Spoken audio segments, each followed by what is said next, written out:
Greetings. This is TK Trav, aka Travis Magus, here with LVX777. Today we're going to be reading OPHIEL's The Oracle of Fortuna. It is my intention to dig through this text and teach the core principles of this divination system to a listening audience and to myself, of course.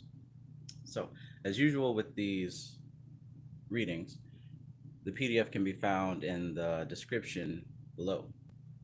So if you haven't gotten that already, please go ahead and do so now.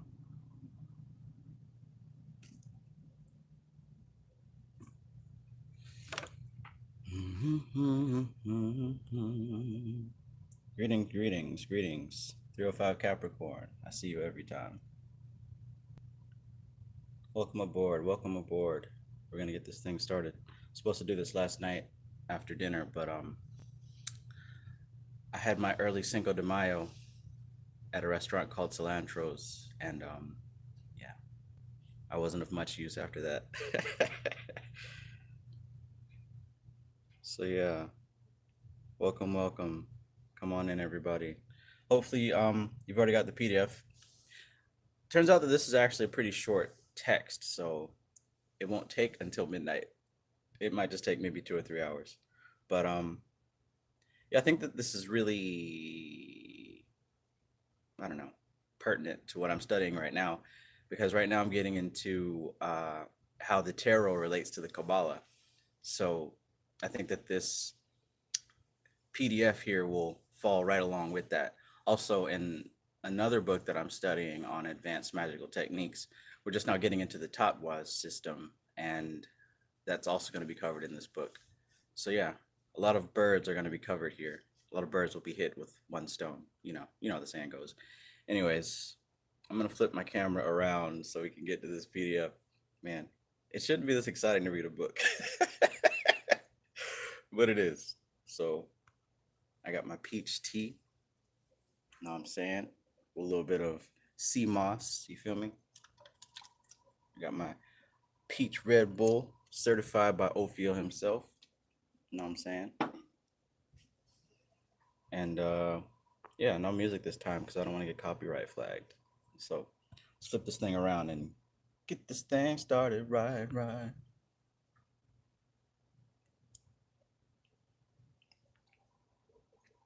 All right. It's all right. I'll fill you in. Don't you wait for me to call your name again. Yo, I just got this new badass unicorn pen. I love it. Got it from Amazon, right? Costs way too much for a pen, but I use the hell out of it, so. Look, he's even pooping a whole unicorn rainbow thing, right? But yeah, let's dig into it, shall we? 100%. PDF is in the description. Please get that. Cop that.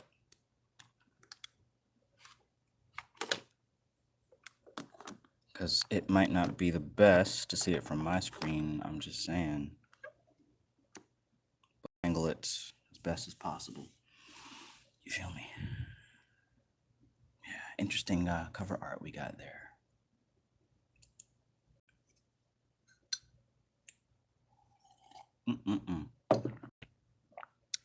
Good stuff.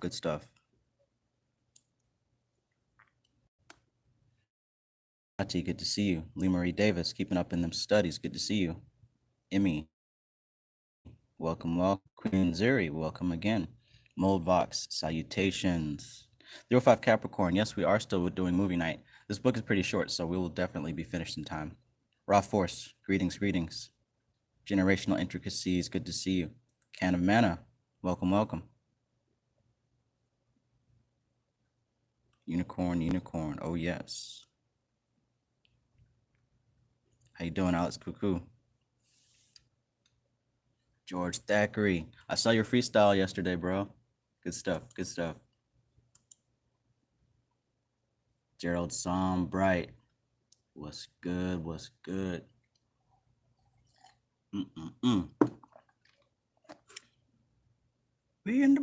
down. Somebody come get her. She dancing like a stripper. What's good, Ryan Morrow 77? All right, so I guess we should get started. I'm just saying. Especially if we're going to catch that movie, Pan's Labyrinth. Link up with us at the magossociety.com website. It just so happens to be Tuesday, which is also movie night, and that's the movie that we shall be watching.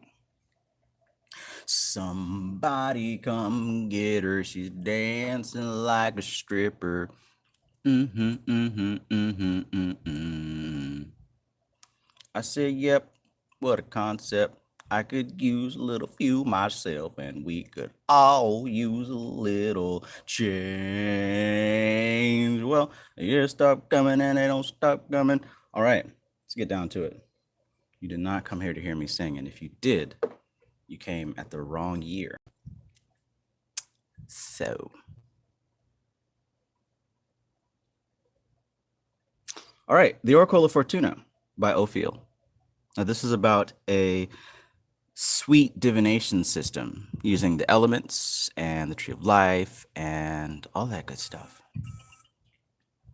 Yeah, I'm ready. I love it. You can just tell by this picture right here. It's about to get down, right? You got the planets, you know what I'm saying? The Kabbalah, aces, 2, 3, 4, 5, 6, the tarot. You can do this with playing cards. You feel me? Yeah, it's going down. So let's get down. So all of OPHIEL's books open with a tarot card, which I think is pretty cool. Maybe if I turn on the light. Yeah, there we go. Now you can see it. But yeah, all his books open up with a tarot card, which kind of gives you a feel for what type of energy the book is going to harness here. Fearless Aura, welcome aboard.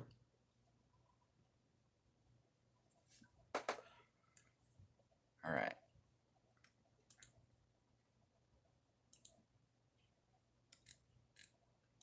All right, so Oracle of Fortuna by OPHIEL.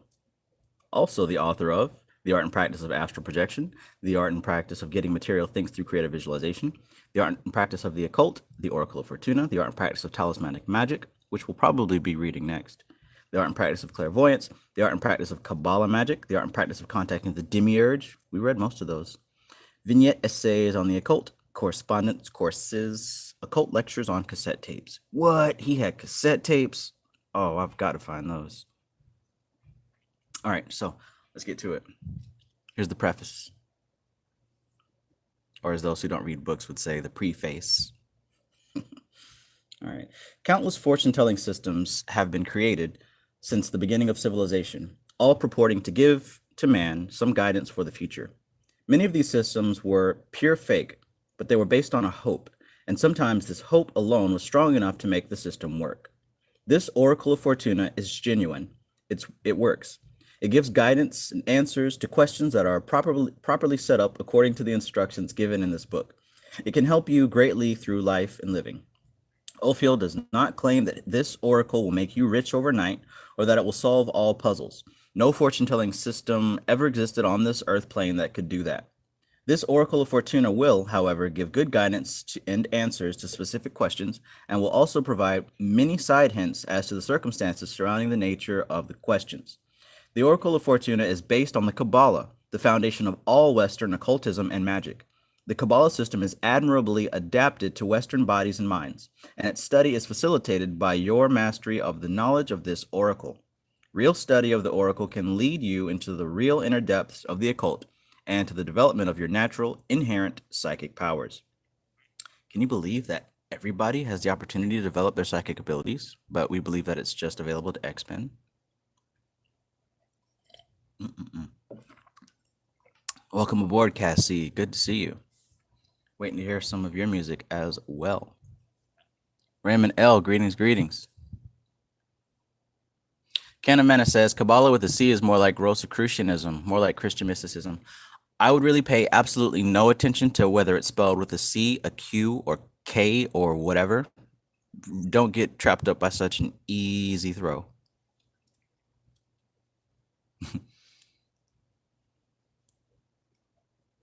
Yeah. What's good, Framestar Films? Greetings, Raina Leona. All right, let's get to it. Forward to the 1979 edition. This little book was my fifth to be written, rather fifth to be published. It had been written about the same time as the art and practice of astral projection was written, but for reasons I did not now recall, was delayed in appearance. This little oracle came to me at a time of distress and poverty, and actually I used it myself a great deal during that lean time. It was a good help to me, and it can assist you too. Remember, the deeper and vital your question is, the better the answer that can be obtained to help you live your daily life better. In addition to the occult directions as to how to help you live your daily life better, in addition to the occult directions as to how to use the oracle, there's a great deal of good ordinary occult knowledge and occult information in this little book, which you should find very helpful in living your ordinary daily life. Remember, the future, your future, coming events, and the future of all about you are plastic. And you do have molding powers over those causes here on this plane.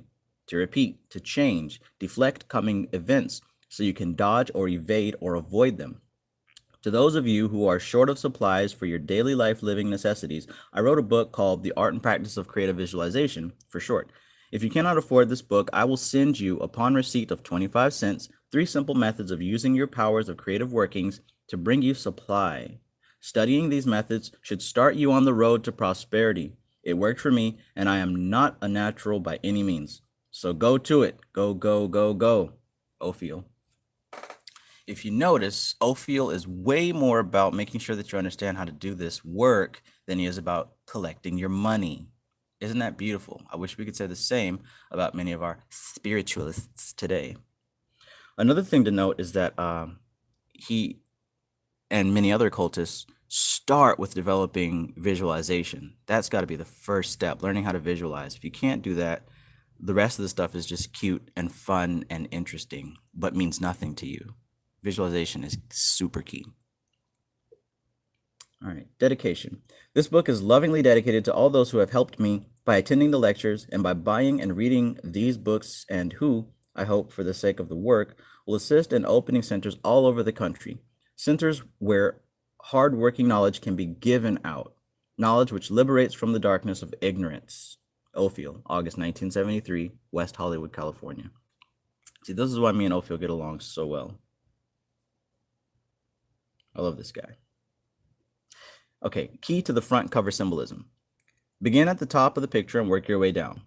First is the sun and the moon, which represent roughly the basic positive and negative sides of all things. The sun is positive and electric, while the moon is negative and magnetic. So he's talking about this right here. We've got the sun and the moon. The sun is electric and the moon is magnetic. And this starts at the beginning of all things. Remember, the planes press down to the physical plane, if you didn't catch this already. What's good, Azrael W? Okay, so below is a rainbow appearing arch of colors which represent the upper astral light on its way down. Each of these colors rules an astrological force represented by the planetary symbol to which the color ray points. So this represents the upper astral planes, and each one of these colors represent the certain planet that it belongs to. For example, we know that black goes to Saturn, purple goes to the moon, red goes to Mars, green goes to Venus, yellow goes to the sun, orange goes to, orange is Mercury, red to Mars, blue to Jupiter. But together, all these forces are what make up the astral plane here. And these things are pressing down into the physical plane. Easy stuff, easy stuff. Below the astrological symbols are numbered squares which represent the minor tarot cards as an ordinary deck of cards, designated by their suits, as shown to the right, with the major arcana card symbol followed by the elemental force symbol. Cards A and 2 are before form, and 10 cards embrace all below. Okay, so we've got the air, which is the spades or the sword or the circle, right? And we got the fire, which represents the clubs, the wands, the triangle. Water, which represents the hearts, the chalice, or the moon symbol. And earth, which represents the diamonds, the pentacles, and the square, right? And we've got the aces, the 2s, the 3s, 4s, all the way to 10, just like the playing cards or the tarot cards. And as we know, the positive and negative energies press down to produce the astral plane, which presses down to the 4 elements of the material plane, starting with air. Then it condenses to fire, then it condenses to water, and then finally it culminates into earth. All right, easy stuff. This is really basic if you don't already know. Counting down the lines connects some of the ordinary activities of life living to their ruling forces. An example, farmland, oil, and coal is ruled by Saturn through the 3s of the deck up to the color violet. So just to take another look, when he talked about the oil and the farming and all that stuff, it's ruled by Saturn, which is ruled by the 3s. See how that works, right? The 3s are ruled by Saturn. So notice how we've got that tank as far as war and shit like that. Of course, that belongs to Mars, right? I'm sure that this is a school or a hospital, and that's related to Mercury, right? Etc., etc. Got the court system here, which is ruled by the 6s, which is ruled by the sun,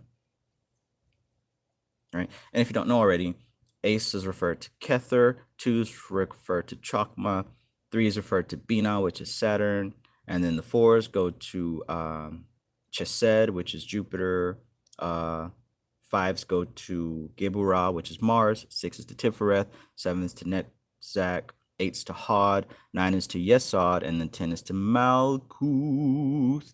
Again, easy stuff. Are you ready for some football? And of course, we know that OPHIEL's books, the whole first half of it is introductions and forewords and prefaces. What's good, Patchwork? What's good, Justin C. Love?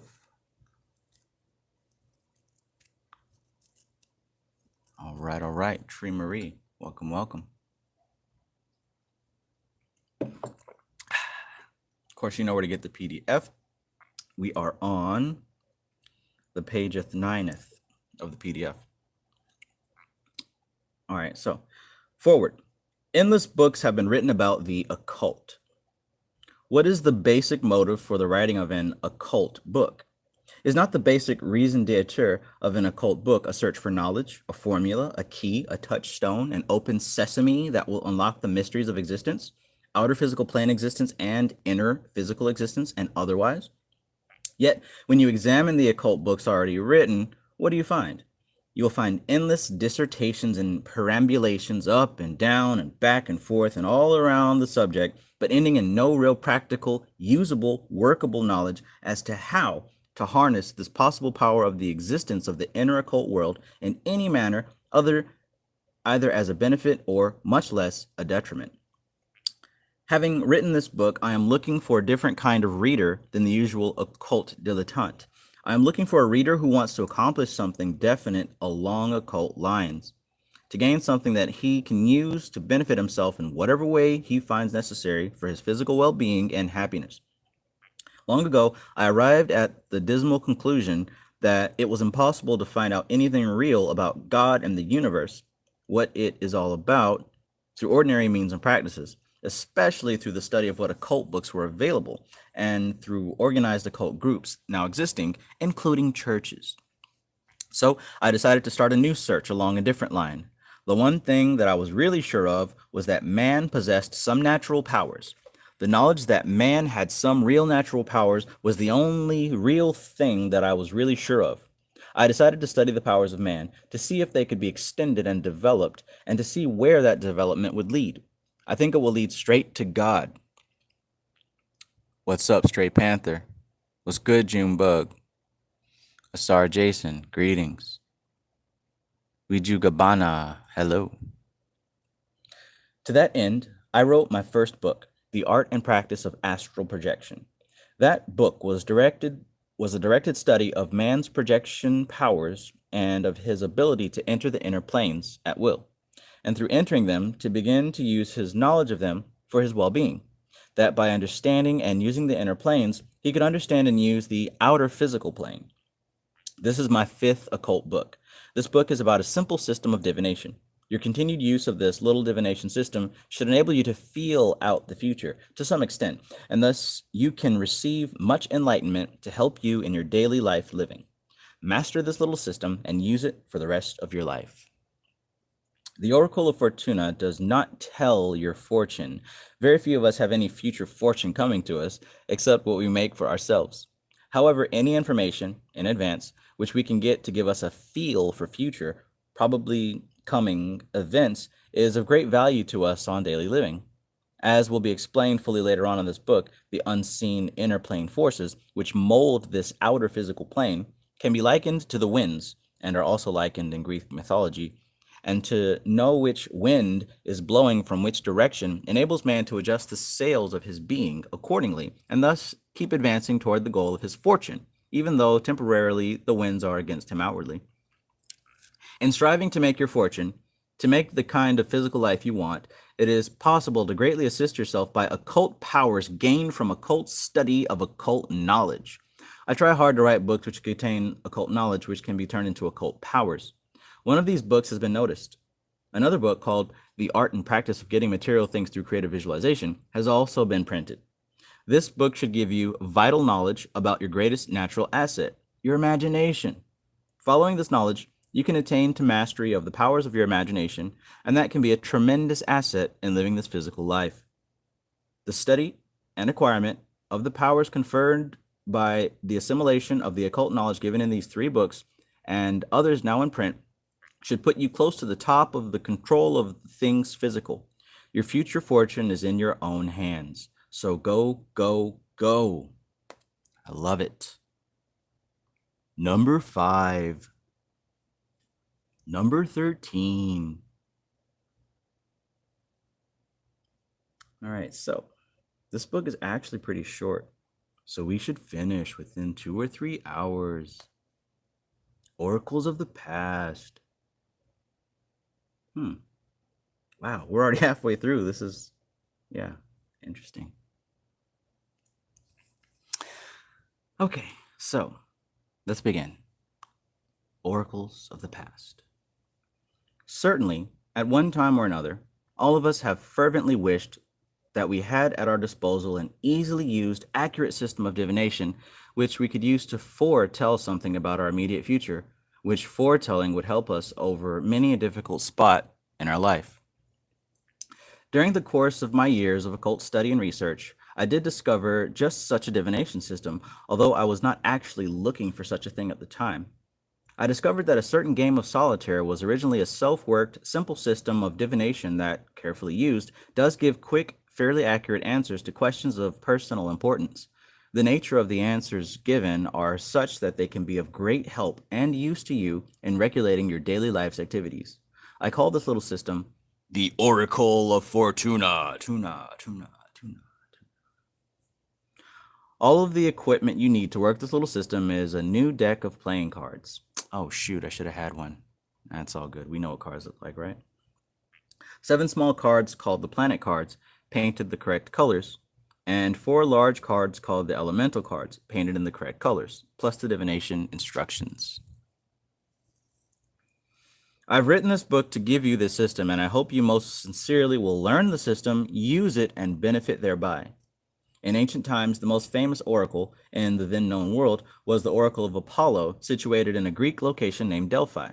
The way this oracle would work was for a woman known as Pythia to sit on a seat at the apex of a tripod, which was placed over a crevice in the ground from which seeped a gaseous vapor. When the Pythia breathed this gaseous vapor, she would become semi-conscious and would then speak a divination prophecy in response to whatever question was asked of her. She did breathe a noxious vapor, which was probably sulfur oxide or some such emanation coming from the rocks, and it did knock her out, and she did prophecy in this knocked out condition. Interesting.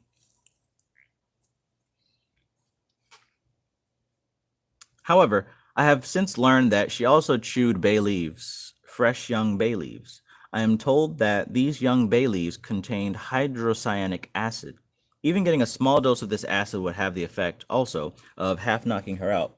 And according to the way we understand it in the occult, it dislocated part of the etheric body from the physical body, and under those conditions, she was able to have sort of an illumination. I believe I have said before that a sort of an illumination does occur under drugs.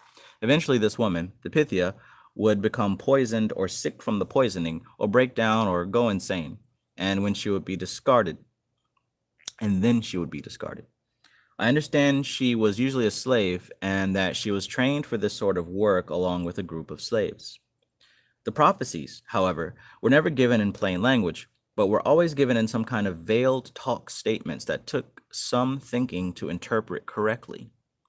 The reason for the veiled, vague language symbols in this and in all divination answers is directly connected with the differences in existences of the outer planes and inner planes. The two existences, while they are connected, do not resemble each other in any way, shape, or form at all. For example, things exist on the outer each other in any way. Wait, what? For example, things exist on the outer plane as solid forms. On the inner planes, the same things exist as forces and combinations of forces. A force does not look like a form at all. An inner plane force does not resemble in the slightest degree an outer plane form.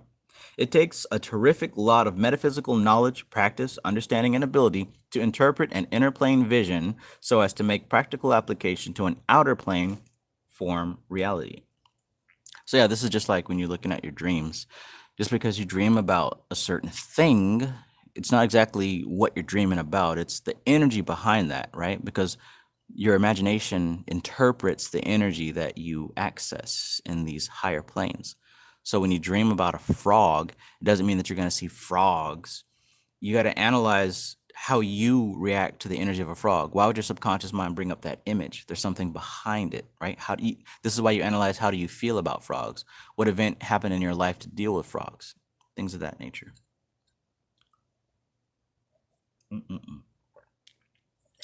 Sea moss and peach tea. Thank you, Dr. Sebi. Apparently, this is going to make me invincible or immortal or whatever it is. I don't care. Tastes good though. These colossal differences, unknown to the average person unless he is very clairvoyant and has seen the inner planes for himself in existences, are the main reasons for the difficulties in the way of getting any reliable kind of foreknowledge or information directly from the inner planes to the outer planes, and to be able to make good and quick use of it accurately. There are always many possible courses of action and endless possibilities even between the time of the giving of the divination prophecy and the scheduled time of its fulfillment.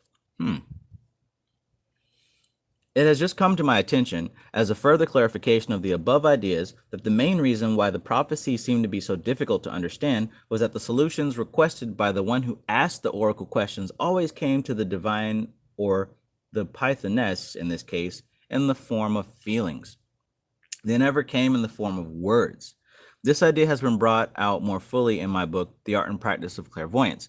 But when I wrote this article some time ago, I hadn't fully understood the idea about the feelings. So therefore, the diviner, in any case, either you or whoever's doing the divining, will always receive the answers in the form of a feeling. And then this feeling has to be interpreted into words.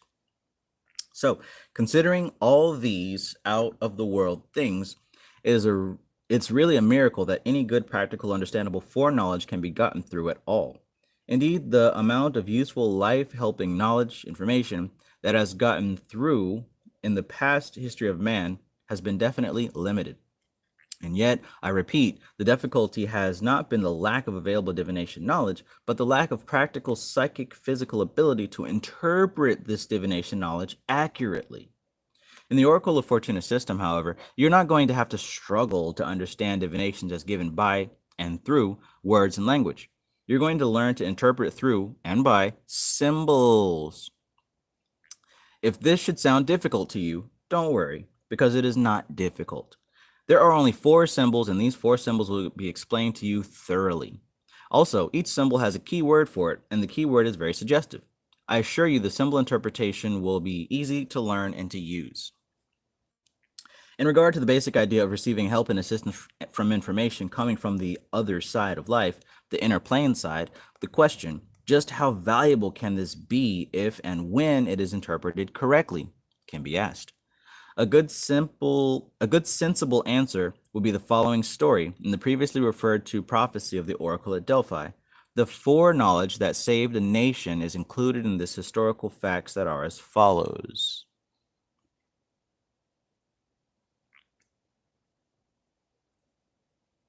At the time, the Persian Empire was threatening the whole world and especially the Greek nation of city-states, which was just starting the cultural expansion from which we benefit even to this day. A number of previous invasions of Greece had been beaten off, but this time, Persia, after 10 years of preparations, had assembled a great army and navy for the sole purpose of conquering Greece once and for all. In this great crisis, a delegation from the United Greek cities visited the oracle at Delphi to ask for guidance to determine what to do to meet the terrible menace. The gist of the Pythia's answer prophecy was, "Put your faith in wooden walls." Now, what in Hades did this mean? Those of you who know your ancient history know what it meant, or you can figure it out from what happened. If you don't know history, what do you think it meant? The Greeks were as puzzled as you are, but finally some of them figured out the meaning of the prophecy. Then, by a stroke of luck, silver mines were discovered in the northern Greece, and the silver output from those new mines was directed to the building of a new Greek navy. In the war that followed, the Persian navy was lured into a trap and completely destroyed by the new Greek navy. Now, do you know what the faith in wooden walls meant? The wooden walls were the wooden sides of the ships. Why didn't you see it before? The reason why you didn't see it before, and I didn't see it before, is because the statement is ambiguous. You see, wooden walls can mean any number of different things. In this case, what actually happened is that Pythagoras felt, now remember, felt with feeling, safety inside some kind of wooden walls. She didn't have a picture of this from her divination operations that she was doing, either smelling the vapor that came from the rocks or chewing the bay leaves like she was doing before, but she felt safety and felt that there were wooden walls about her. And now, of course, it is very clear that the wooden walls were the sides of ships. I understand that some people in Athens, in trying to understand this prophecy about the wooden walls, asserted that it meant the wooden walls of a little building that was on the Acropolis, which was a temple, and that if they would go inside those wooden walls, the gods would protect them. Actually, a group of people, I don't know how many, you'll have to look it up in your history books, did take refuge inside that wooden temple when the Persians invaded the city, and, of course, they were all killed and the wooden walls were burned down. So that can be the penalty for misunderstanding a prophecy. Ooh. What's up, Val? Welcome.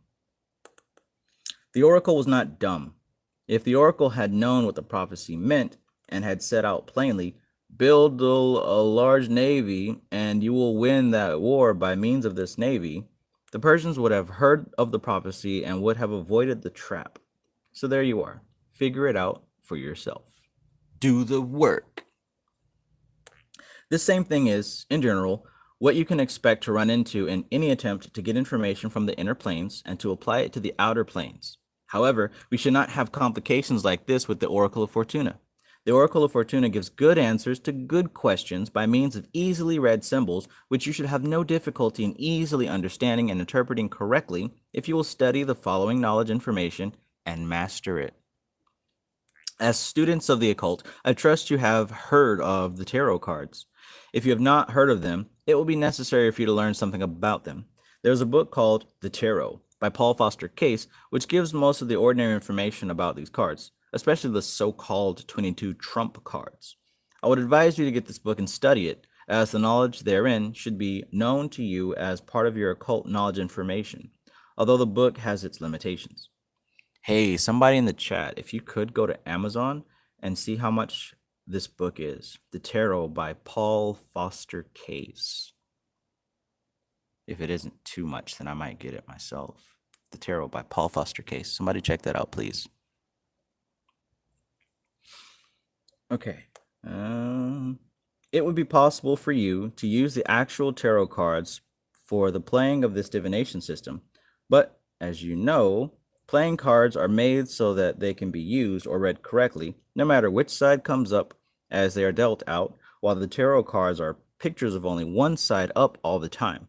Later, you might want to use the actual tarot deck if you want to go to the trouble of keeping the cards right side up all the time while you shuffle them. But that would be a lot of trouble. So for playing the Oracle of Fortuna system, we will use an ordinary deck of playing cards. I might add in passing that there is a system of divination that uses the entire 78 cards of the entire tarot pack. If you should want to use this system later, you will find it in the back of the tarot book by case referred to previously. This system is a long, complicated system and does not give a quick, easy answer, but if you want to learn it, you know now where to find it. See the art and practice of getting material things through creative visualization. Okay, thank you, Generational Intricacies and Queen Tati, $11.69 on Amazon. Okay, that's pretty cheap. I might get that. Yeah. Even though the one I have is way more complex, I like doing cross-referencing because some books have pieces that other books don't. But yeah, now that he says that, I think that may be a clue here. Of course, we've got the 40 or so cards from the elements, right? Because you got 10 cards that represent air, 10 for fire, 10 for water, 10 for earth. But then there's 22 others that represent something else. Trying to figure it out before the book actually says it, but I guess I should just read along.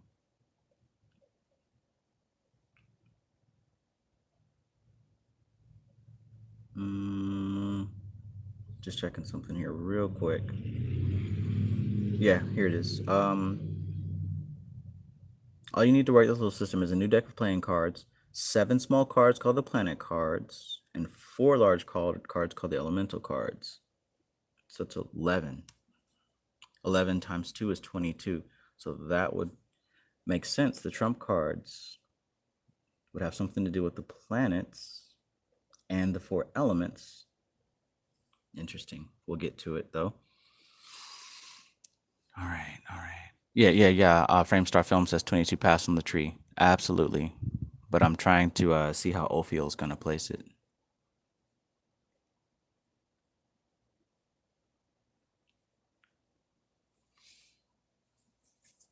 All right. So yeah, we're on this next chapter called The Symbols, the 4 Elements.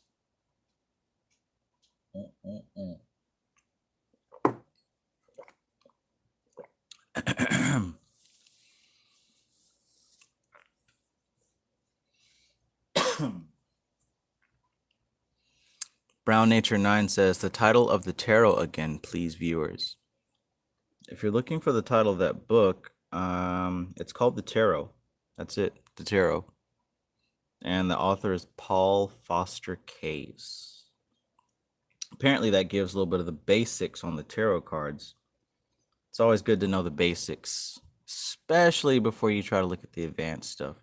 So I'm going to check that out. I've got a ton of tarot resources, but like I said, it's always great to cross-reference because some things have things that other things don't have. Thanks again for everybody who checked that on Amazon. I'm going to add that to cart as soon as I get out of here, so don't buy them all. All right, let's continue. The symbols, the 4 elements. Oh yeah, welcome aboard, Justin C. Love, and who else popped in? The Telepathic God. Greetings. Greetings, Isisrius. I think that's how you say your name, right? Stray Panther 79. What's good?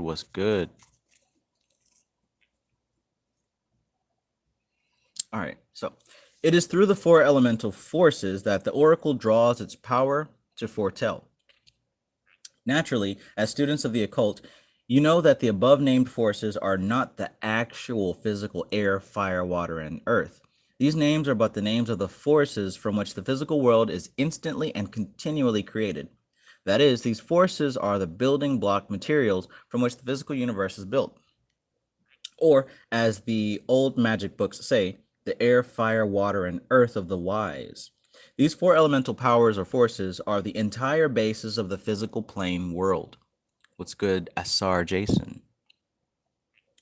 It is the interaction and the reaction of these forces on the inner planes caused by that which we cannot go into now, we have to stop somewhere, which constitute the circumstances that affect our physical lives, the circumstances of which a foreknowledge would be of so much benefit to us before the arrival of these forces on the outer material plane and the pattern in which they are set. Left of bang. In the divination use of the Oracle of Fortuna, we are concerned only with the arrival of these forces from the inner planes and their resulting impact upon our physical life world in relation to ourselves. Once you have gained some definite ideas through the divination of the Oracle, you have advanced knowledge as to how these inner plane forces are arriving at your physical plane existence, and you can act accordingly to go with them or to deflect away from them. Again, remember that these inner plane forces, the elemental forces, the forces that influence, mold, change, alter the circumstances of your physical plane world, change daily. They change hourly. In fact, they change every instant. Therefore, you would not get the same reading every day on your divination castings. There should be a sort of changing pattern show up in your daily readings, and in the study of this pattern, you should be able to follow these changes to your advantage. For example, one day's readings would show the forces very favorable to your desire as expressed by your question, and the next day's readings not so favorable. Therefore, the trick of using this divination system is to work it daily and to take advantage of the best times to work for what you want to accomplish. And for the other times, just go on working quietly, but more carefully and more thoroughly, and wait for the good times to work. Then go ahead fast. I do not know how many of you people have ever sailed a boat. I never have. Yet I can understand how it is that a boat's sails can be adjusted to act as levers to the wind. I'm told that in a well-designed sailboat, the sail levers can be so closely adjusted that the boat will sail or move almost directly into the direction from which the wind is blowing. The elemental inner plane forces correspond, in a sense, with the physical plane winds. We, by means of our divine mental powers, can adjust the receptive actions of our lives, somewhat the same way a sail of a ship is adjusted to sail.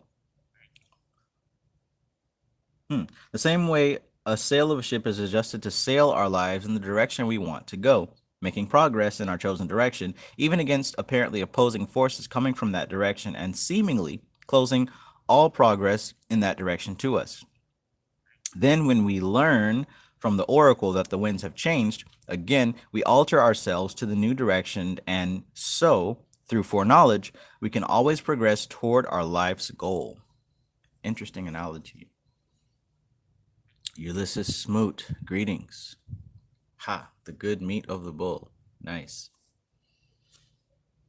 Now, as to how the four elemental forces rule the physical world in their entirety, to explain this control rule properly would require a book many times the size of this one and much long, hard study on your part.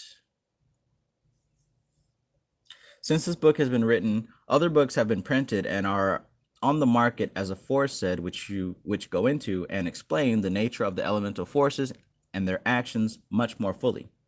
Therefore, I will do this. I will give a brief explanation of these forces and the part it plays in its impact on the physical world, without giving much else in basic proof or any arguments being offered. The information given will be enough to enable you to work and understand what you are doing in using this oracle. Greetings, Flex Washington. Flex Washington says, but the wheel of the boat is just like the wheel of fortune trump card. You have the ability to steer it to your will. Exactly. And I'm pretty sure that's why he has the Wheel of Fortune card at the beginning of this book.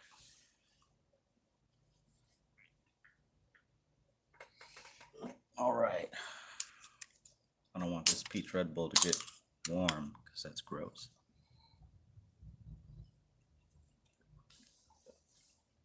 All right, so now we're about to get into some lessonry here.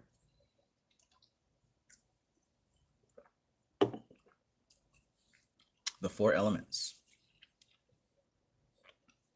Air. Elemental air means movement, movableness, the quality of motion as a quality by itself. On the physical plane, before anything can be done, there must be some kind of movement, or, as could be said, there must be, first of all, a movability ability that can and does allow a movement. This movement can be controlled. Expansion, movableness, leads to contraction, and contraction leads to the creation of the next elemental force, fire. Those of you who like taking notes like I do, this would definitely be a part to take notes on. Just notes of air, fire, water, and earth, and how they relate to each other and what they represent. Why take notes? Because these this concept of the 4 elements is something that you're going to see again and again and again in the occult. And just building your own correspondences will help you come to your own understanding of these things. So definitely take note of this part here. The second of the elemental forces to be presented for study is the element of fire. On the physical plane, physical fire consumes, changes one thing into another. On the inner plane, elemental fire is desire. Desire changes oneself to want certain things or to want to bring certain things or conditions about. As physical fire causes expansion by burning, so elemental fire causes expansion by desire, and this expansion leads to the creation of the next elemental force, water.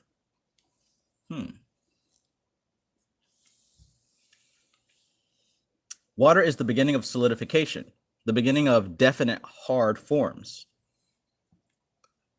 Water, while beginning to take on a sort of form, has no real form of its own, as yet, but must be held in a mold-like form of some kind.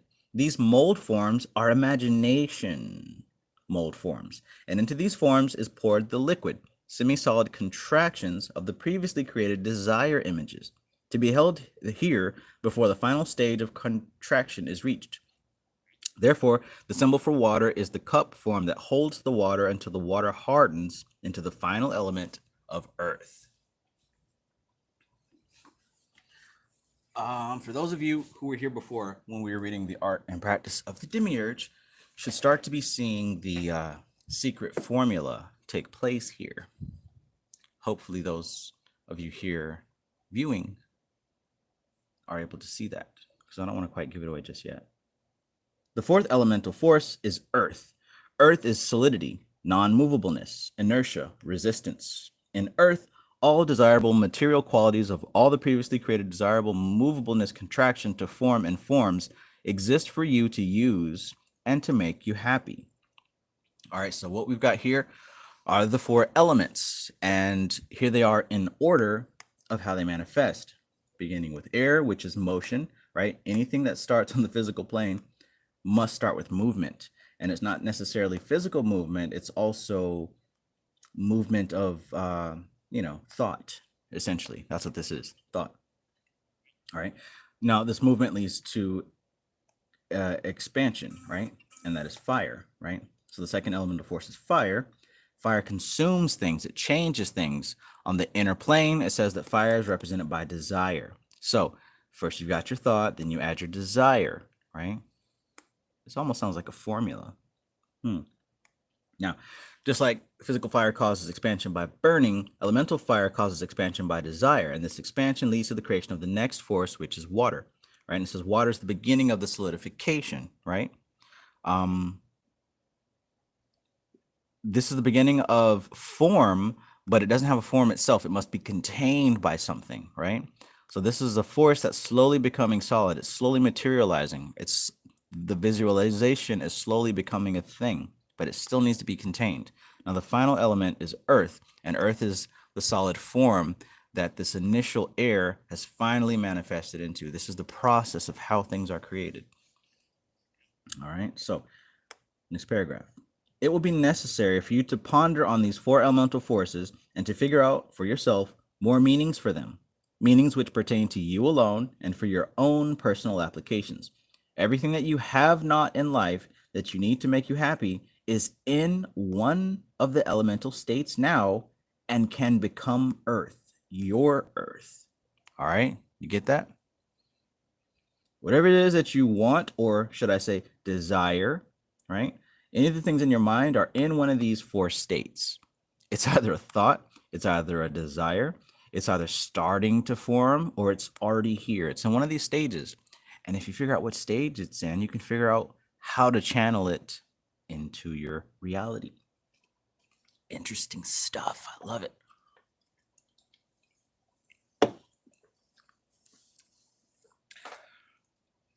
Hearts of fire creates love and desire. Nice, nice. All right, let's keep it moving. Keep it rocking. In the Oracle of Fortuna divination system, the 4 elemental forces the forces that constitute the material cosmos are represented by the symbols of the four suits of a deck of playing cards. You must learn their correspondences, and these you can learn easily by studying the following. Elemental air is symbolized by the playing card suit of spades. Notice that the symbol of a spade is shaped like a spearhead or arrowhead, and either of these two things flies through the air, as does also the point of a sword. The tarot symbol for air is a sword, which instruments is certainly movable.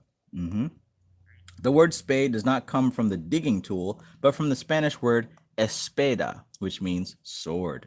Okay, that makes sense. Now we know where the word spade comes from in reference to cards. Elemental fire is symbolized by the playing card suit clubs. All right, fire is clubs. In the tarot cards, clubs are represented by wands, and a wand is a real club. Again, the playing card symbols for the clubs are three circles with a stem attached. The three circles represent male, female, and child. Ah, interesting. If you will meditate on the statement and the symbol, you will see that fire desire is the result of a male action on a receptive female, resulting in the creation of a third action embodying the combined first two actions. Now we get into the juice. Now think on this a little bit. As I said before, I will give you as much of the higher occult knowledge as I can to enable you to understand the use of the oracle. But if you want to go deeper into occult knowledge, and you should, you'll have to contact the Gnostic Institute, address given in this book, for further study directions. Advanced instructions are of no value until you are ready for them. So take it easy and get ready. For now, get the inner meanings of these instructions enough for you to know what you're doing with the oracle and not just use it by superstition. I agree with that 100%. Get the basics down, understand them on the inside before you get to the deeper stuff. Because if you get to the deeper stuff and you don't understand the basics, you're just repeating big words and, making yourself out to be a space cadet with no real grounding. That's me saying that, not OPHIEL. But he's saying the same thing. Espacho says, just got done researching the four elements and their effects an hour ago. Good time to join. Perfect. Flex Washington says, now I want to play spades. Right? I knew that was coming. Yavel says, I'm listening at work. I can't take notes. Once again, thank you and greetings to all.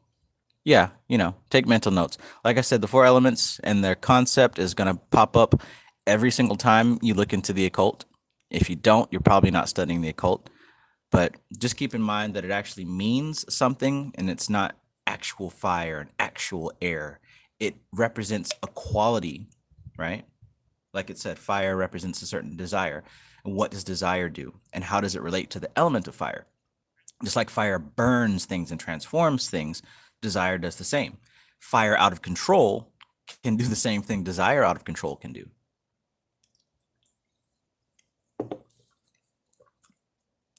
And, same thing on the positive. Flip mode. Elemental water is symbolized by the playing card suit of hearts. In the tarot cards, hearts is a cup. A cup holds water. The shape of any container holds liquids in the shape of the container. The cup, as a container of water, has a special application meaning in the occult and will be explained later.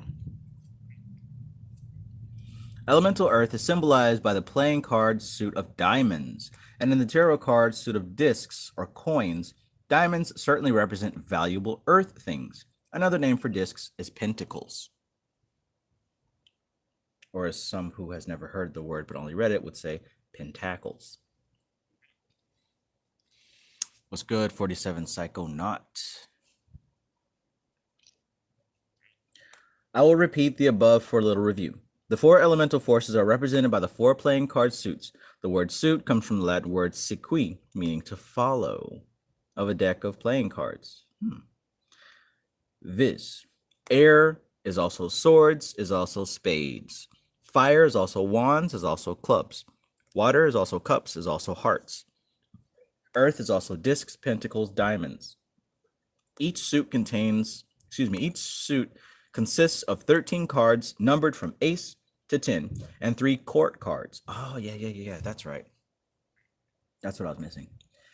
And 3 court cards: a king, a queen, a jack, or a prince. The tarot card suits have 14 cards in them, the extra card being a princess following the jack.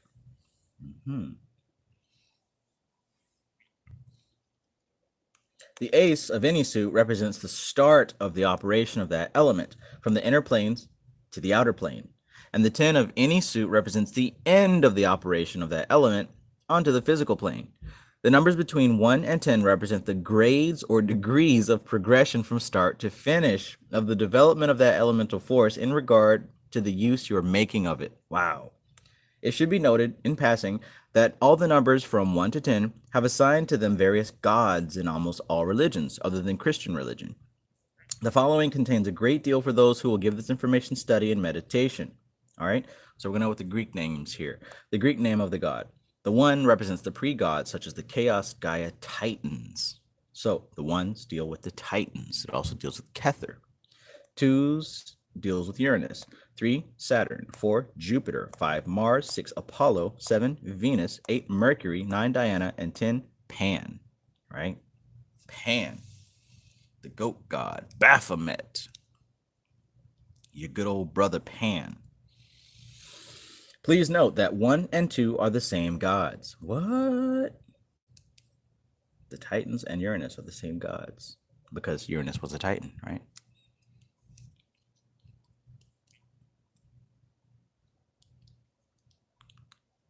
Okay. Please note that 1 and 2 are the same gods. To repeat, so that you will pay attention to it, a great deal of occult knowledge is hidden in the above table and will repay careful study on your part. See what you can get out of it.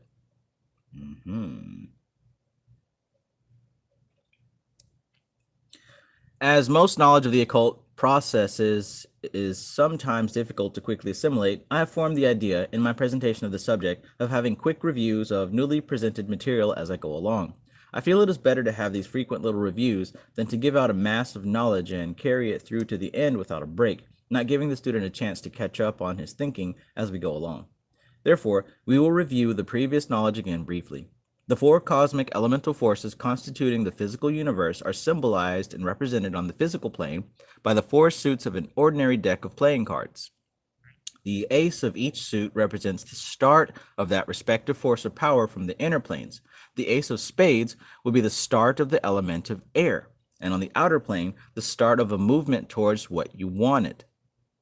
The ace of clubs is the start of the element of fire on the inner planes, and on the outer planes, the ace of fire would be the start of desire. The ace of hearts will represent the start of the operation of the element of water on the inner planes, and on the outer planes would represent the actual contraction of desire on the exact thing desired.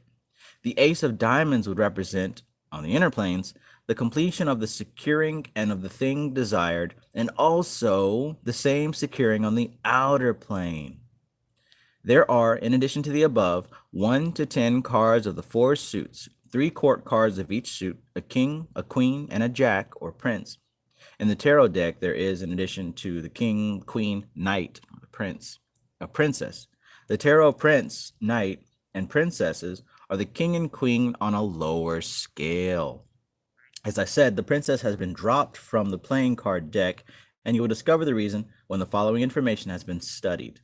Look at the following. Notice this diagram here is the tree of life pattern. So I'm a foot. What's up? Greetings. Good to see you. Welcome, welcome. I bet you this is page 77, right? Oops. So yeah. Kether, Chakma, Bina, Tifereth. Oh goodness. Doth, Jupiter, Mars, Sun, etc., etc. King, Queen, Jack. No, please note the princess card is gone from the deck. All right. You can see from this diagram that the ace, the 2, and the 3 of any suit are opposite the king of that suit. The ace, the 2, and the 3 of any suit are archetypal cards and are directly related to the beginnings of the elemental forces in that suit. The position of the cards indicate that these 3 cards are ruled by a king. A king is a male, and as you know, males are the starters of creative actions or things on any plane, inner or outer. The next 3 cards, 4, 5, and 6, are creative cards. Creative in the sense of gestation or creation. These 3 cards represent the basic gestation development period of their suits. These cards are ruled by a queen, a female, and the part played by a female in the gestation and creation function is too well known for any additional comment. So we've got the aces, the 2s, and the 3s ruled by the king, the 4s, the 5s, and 6s ruled by the queen. The next 3 cards of any suit, 7, 8, and 9, are formative cards, and again are directed in a secondary manner by another male, a prince, who is the son of the king of that suit. You can understand how it would take a male to direct the actions of things after they are born, to bring home the bacon, as it were, to direct the actions of things to a successful conclusion. The last card is a 10, and as a resultant card, resulting from the cards or numbers preceding it. Note that all the numbers from 1 to 10 are in it. 1, 2, 3, 4, 5, 6, 7, 8, 9, 10 add up to 55 and become 10 by addition. This resultant 10 is ruled by another female, a princess, but the rulership this time consists of a more sustaining rule. As I said, in today's playing card deck, there is no princess. The 10 card was the only card ruled by her, so the 10 corresponds to the princess and is the princess. So they don't include the princess in this scale because the 10 is the princess. So the aces, the 2s, and the 3s are ruled by the king of that element. The 4s, the 5s, and the 6s are ruled by the queen of that element. The 7, the 8s, and the 9s are ruled by the prince of that element. And the way to look at it is that the king also represents the heir, which is the initiator, right? The 4, 5, and 6 energy is represented by the queen, which is kind of the gestation of that initiation, right? And then the 7, 8, the 9 represents the jack of that element. And that has to do with the directing of what has been created, the directing of what has been given birth to, right? The child being taught and ruled and directed by the parent. So it goes from masculine to feminine to masculine to feminine. After you have assimilated the above knowledge, it should be becoming apparent to you that the 4 suits of the tarot pack, swords, wands, cups, and pentacles, corresponding to the 4 suits of an ordinary deck of playing cards, spades, clubs, hearts, and diamonds, consist of a progressive series of symbol numbers from 1 to 10, and these numbered symbols indicate a progressive progression of each of the 4 kinds of elemental forces onto the physical plane from the inner planes. If anybody has any questions about where we are up to now, please ask them, because I'd hate for anyone to be lost or left behind or anything of that nature. You should be beginning to understand that our physical action world is fundamentally based on these elemental powers as represented by their symbols, and that there is more to a deck of cards than just ink blots on a piece of paper. Don't be afraid to ask if there's something that you didn't catch, because I'll gladly help explain. This is interesting, very much so. But yeah, just so far what we've covered is the 4 elements, what they represent, and so far how the numbers correspond to the different planets, different spheres of the tree of life, and how horizontally they correspond with the king, the queen, or the jack, or the princess, which isn't listed here because the princess is the same as the 10, because this is to go with the whole deck of cards deal.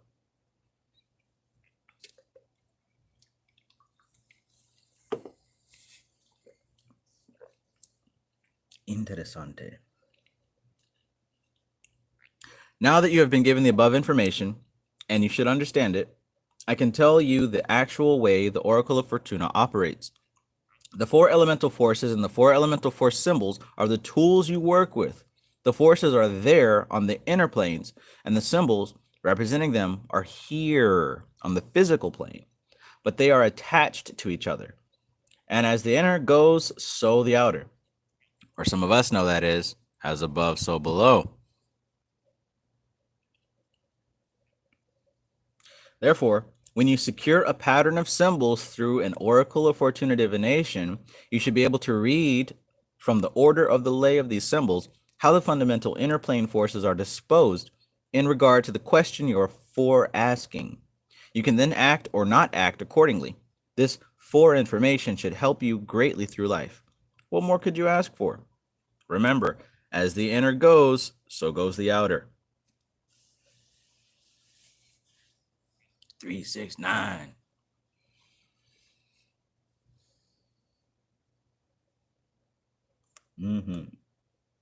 As was mentioned previously in the footnote, it is possible by means of occult practice to alter the pattern of the elemental forces in relation to your personal life to a large degree. But even a small degree of alteration would be of great help and benefit to you. OPHIEL has written a book which will teach the technique and manner of altering the pattern of the elemental forces to and for your benefit. The name of this book is The Art and Practice of Getting Material Things Through Creative Visualization. This book should be of great use to you in helping you through life. Some people will be able to alter the pattern of the inner plane forces to a large degree, and others just a little bit. But even a little control over your future is a terrific help to you in all ways. This now concludes our study of the 4 elemental forces. Most all of occult knowledge consists of knowledge about the 4 elemental forces, like I said, and how to manipulate them. If you will check your occult knowledge and all your occult books, you will find this to be true. In this little book, you are given knowledge as to how to forecase, or cast, as in showcase, the pattern today of the forces in relation to your question, and thus guide yourself accordingly without making any attempt to change or alter the pattern of the elemental forces in relation to your life. Get low. So yeah, the 4 elements. This chapter listed a great description of what the 4 elements represent, and also the numbers and how it relates to the king, the queen, the jack card, and how the 10s are the princess, how the aces represent the initiation of a thing, of whatever element it corresponds to, and how the 10 represents the complete manifestation of such a thing. So again, if you have any questions, please ask them in the chat. I'd be happy to clear them up. But if there are not any, I assume that everyone is with me so far, which is awesome.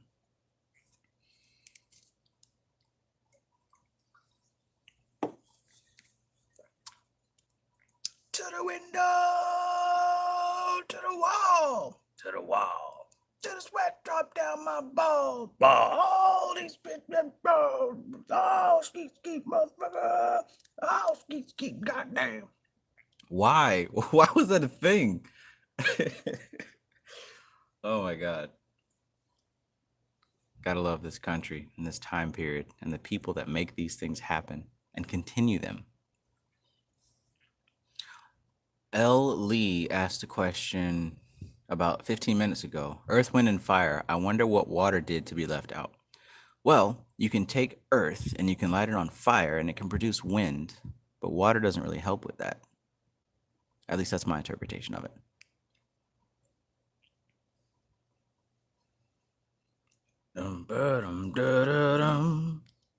Woo!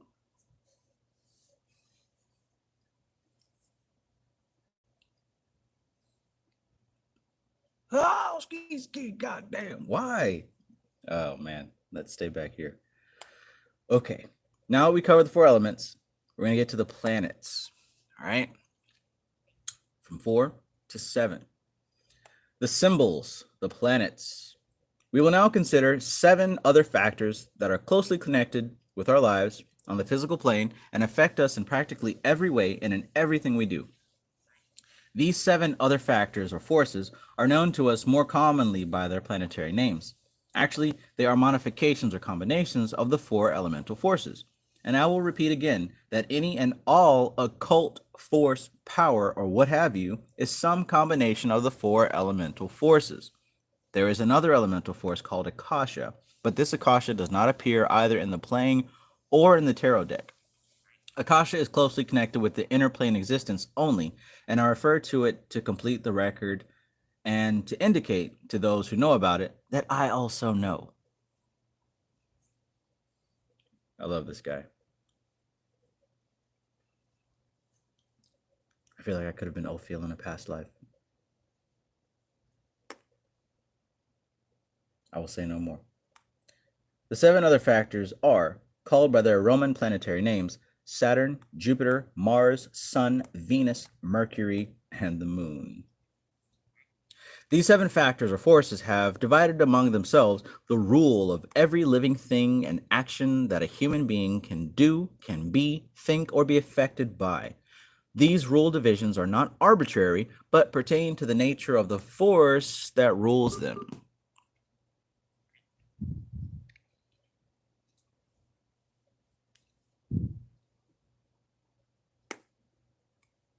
I cannot point out here in this little book all possible connections between all possible things and every possible force that would rule it. You'll have to do some of this work yourself and become familiar with it. As you continue to work with the occult and as you gain additional knowledge, you will find out about more connections between all things and these forces and yourself. And when you do discover additional connections, add them to the list below and in their proper places. There should be no end to this adding of connections to this list. You can find this additional information in astrology magazines or articles.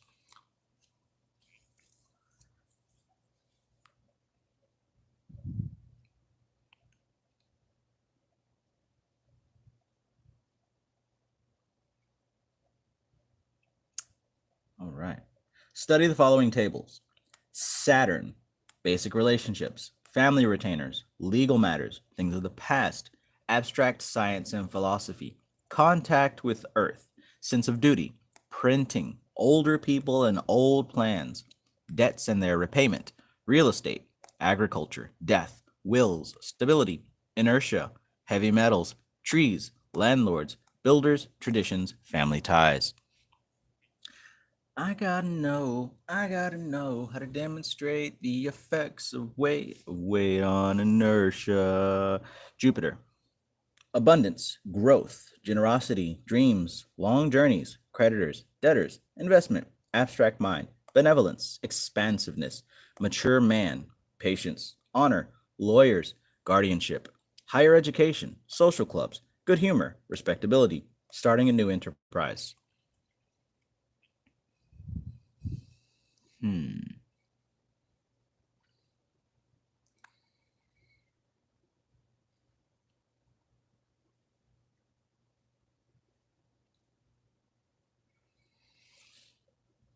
Mars, practicality, male creativity, construction or destruction according to application, strife, strength, courage, iron, the enemy, accidents, the muscular system, intolerance, desire to possess, enthusiasm, self assurance, treachery, anything that cuts or burns, external sex organs, crimes of passion, the lover, police, haste, anger, danger, surgery, vitality, magnetism, willpower, men.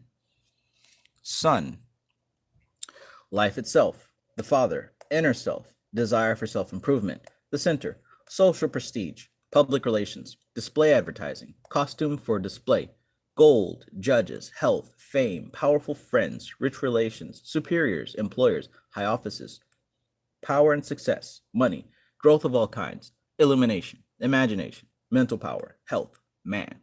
That immediately makes me think of Leo.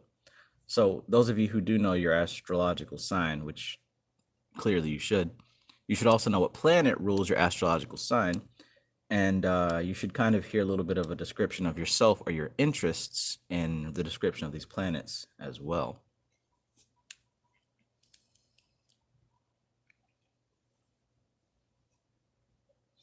Venus, social affairs, affections and emotions, younger people, all pleasures, art, music, drama, poetry, places of amusement, love, women's hair, skin, costume for allurement, courtship, furniture, women.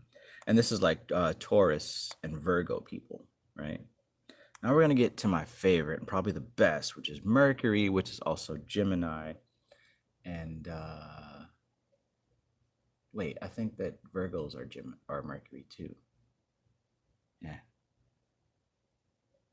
Mercury, reason, memory, research, teaching, news, libraries, classified and direct mail advertising, record keeping, books, papers, messengers, cleverness, technology, brokerage, business matters, writing, contracts, short travels, buying and selling, bargaining, neighbors, literary capabilities, intellectual friends, theft, mathematics, compounding of herbs, nervous system, engineering.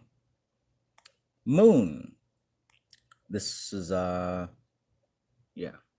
feeling, subconscious, instincts, growth, fertility, non-sex, emotions, natural forces, sailors, nurses, stomach, uterus, breasts, maternity, witchcraft, protective instinct, home, pearls, silver, domestic servants, general public, sense reactions, short journeys, removals, changing and fluctuations, the personality, the woman consulting this oracle, feminine reproductive instinct, woman.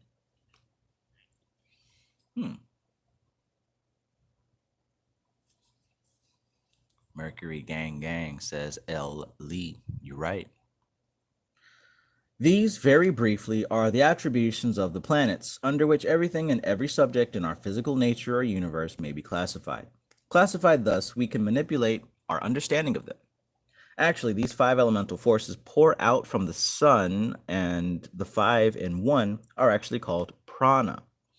All physical life is affected by this prana, and, in fact, all physical life is this prana, as modified by the 7 planetary forces. Again, this is all that physical life is, really is, the flux and reflux of prana as modified by the planetary forces.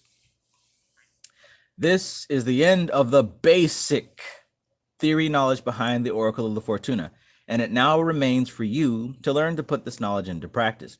It is best to study each section carefully and to reread it several times before starting the next one. Often the sections are short for a reason. The material is of key importance and should be studied in detail, as well as contemplated abstractly or subjectively. The student may find the suggested book list on the next page most helpful in connection with this section. The Moon Sign Book, The Star Book and Astrological Calendar, Practical Occultism in Daily Life by Dion Fortune, Remembering Past Incarnations, Karma, Divination, Mind Power, Magnetism, The Problem of the Unpolarized, Aspects of Occultism by Dion Fortune.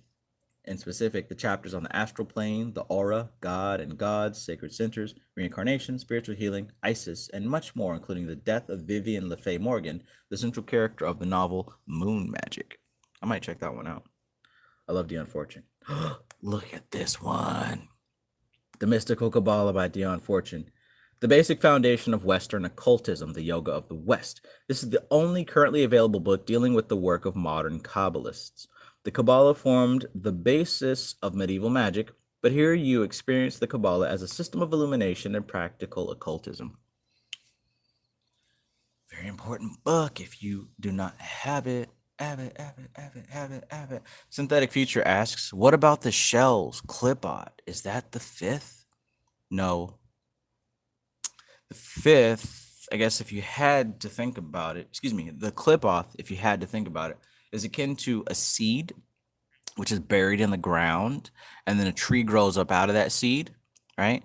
Everything that was in that seed has now become the tree, and what has been discarded and is no longer of use is the shell, right? It's that seed, that shell, that's still in the ground, that's being used as fertilizer for the original tree. That's the clip-off.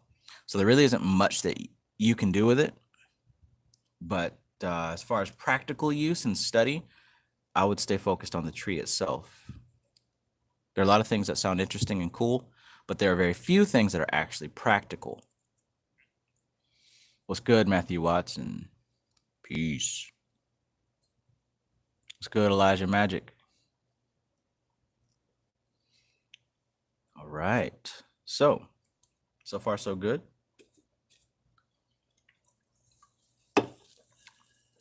Jeez, time flies. All right. Working the oracle. The foreknowledge you desire is to be formulated, set up in the form of a question. When the question has been formulated properly, you then run the Oracle of Fortuna game and your answer is shown in the resultant lay of the cards as they work out. The proper formulation of your question is, therefore, very important. Matt Amore, so good to see you, my son. Awesome that you're here. Hope you learned something today.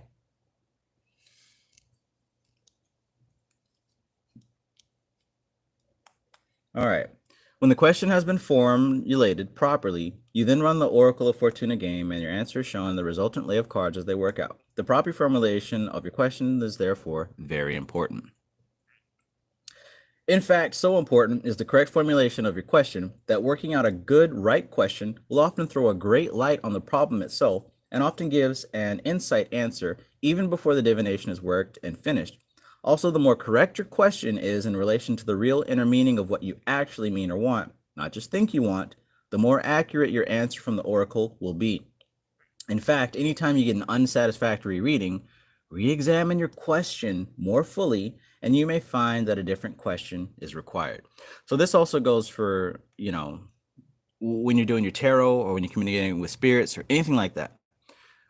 Oftentimes the trouble isn't, oh, the spirits aren't talking to me. Oftentimes the trouble is your interpretation of such a thing. So make sure that your question is presented in a way that you can actually get a useful answer, and also be aware that the energy that you're getting, your mind translates into a symbol. So analyze the symbol that you're receiving. All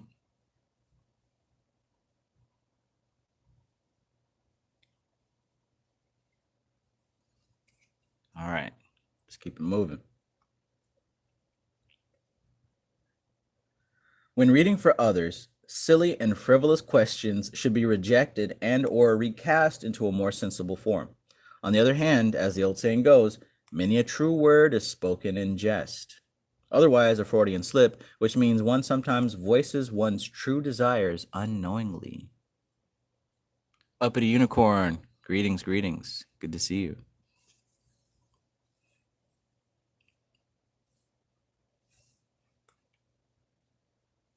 I was reading one time at a benefit for charity when a lady asked a question like this: will the man I know come over and help me with my Christmas tree? At the time, I thought to myself, what a silly question. Later, it developed that this was a man that she was in love with, and his coming over to assist her set up her Christmas tree meant a great deal to her. See how wrong I would have been if I had insisted on some other question, as I might have done? Yes, the oracle said he would come, and I found out later that he did come. See how that goes? People want to know about matters they are interested in and what will give them what they want and not what other people think they should want. So be careful with the questions of others. Try to keep serious and profound, but look out for the latter question as it may contain a desire not too well expressed. So then, the nature of the wording of the question asked of the oracle is of great importance. Study carefully how to word your question so that it will press out the exact meaning of what you want to know in regard to your desire or wish. Also, construct your question so that you do not require two answers to answer it. For example, a question worded like this: will I have a good time if I'm invited to the picnic? Requires two answers to it, and the oracle gives only one answer at a time. You will have to divide the question into two parts and run a divination for each part separately. In the Oracle of Fortuna system, there are no restrictions on the number of questions or divinations that you can run on the same day. Some other systems say not to ask about the same subject twice in the same time period, but not this system. When you get an answer that is not too clear, you can run as many other divinations as are necessary to clear up the answer. Now that you have some idea as to how to construct your question, and when you have formulated your question and asked it, by means of the oracle, your question will be answered in one of three different ways. 1. Yes, what you're asking for can come immediately, now. 2. What you're asking for cannot come now at this time because of something in the past that is keeping it from coming, and that thing is pointing out what it is and what it is under or controlled by so that you can correct it. And when corrected, then what you want can come to pass. Or 3, what you want cannot come now, but can come in the future under this condition pointing it out. Sounds a lot like how the 3 ways your prayers can be answered, right? Interesting. if you can read between the lines here, this book is like low-key teaching you 3 different things at once. But let's continue. There is no other oracle in the world that will give you 3 possible answers to your life guidance question.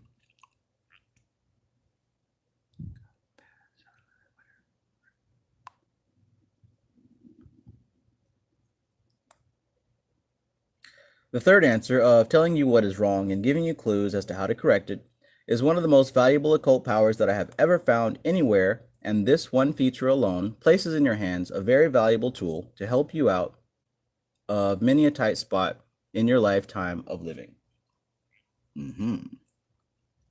Furthermore, in an oracle of Fortuna divination, there are no bad answers. If the divination comes to what is called a stuck position, as would be under answer number 2 as given above, this kind of answer would indicate the reason for the sticking, and what is more important, the way out, or method of escaping from the situation. The stuck situation shows you what is wrong with your life by showing you what is missing and suggesting that you find the missing parts or actions to bring correctness to your life and make it what you want your life to be.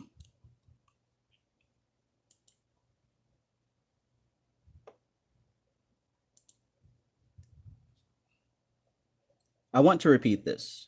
The main object of working the Oracle of Fortuna divination is not to win as you win in the game of solitaire, which the Oracle resembles, but to allow the Oracle to show you the answer to your question by ending up in any of the 3 different ways, each way having a different kind of message or answer for you.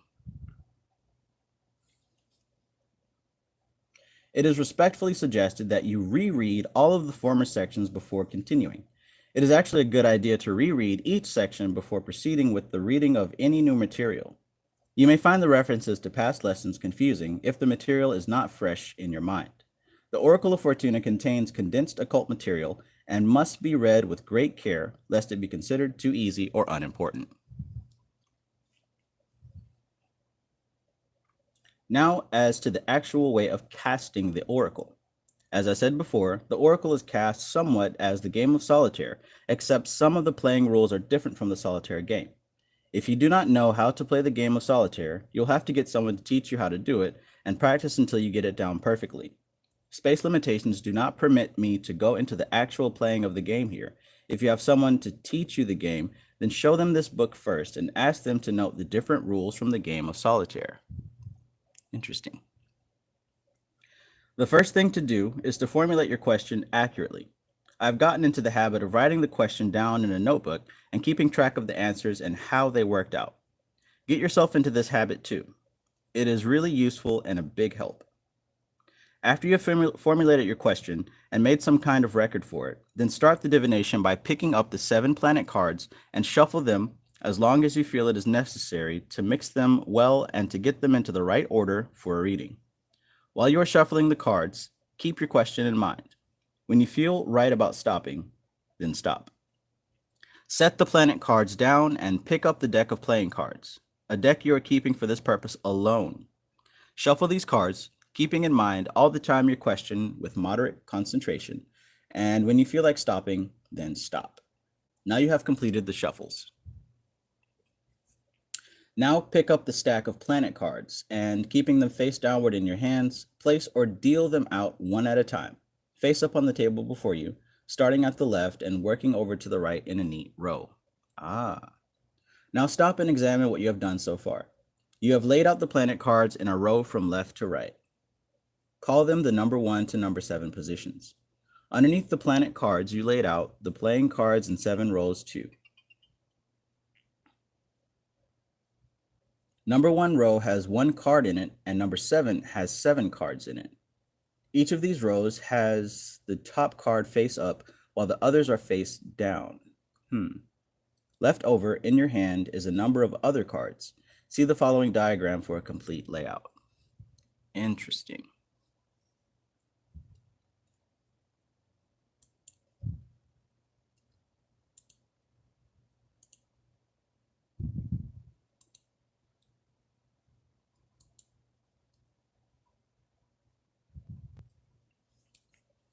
Synthetic Future says, casting dice, throwing bones. Yeah.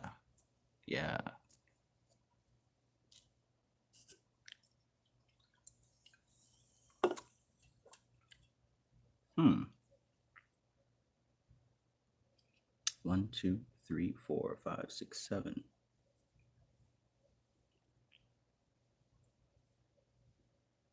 Read and study until you understand the following. The cards face up represent today. The cards face down in the 7 rows on the table represent the future. The cards in your hand represent the past. The position of the planet cards in positions 1 to 7 are the relation they and what they represent have to your question in order of importance. So the cards that are face up represent today. The cards that are face down in the 7 rows on the table represent the future. The cards in your hand represent the past. The position of the planet cards in positions 1 to 7 are the relation they and what they represent have to your question in order of importance. As you can guess for yourself, position 1 is the least important position in relation to your question, and 7 is the most important position. You can readily understand that as there are 7 cards in the 7th row and only 1 card in the 1st row, there are 6 future factors in the 7th row and only 1 today factor in the 1st row.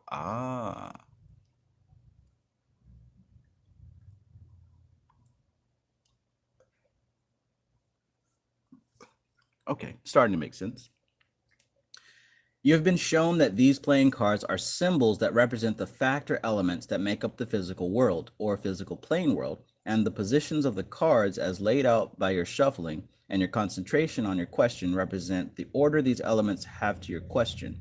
From now on, it is up to you to determine from the study of the position of these cards and symbols what the situation actually is, and to attempt to make some intelligent effort to adjust to and with the situation.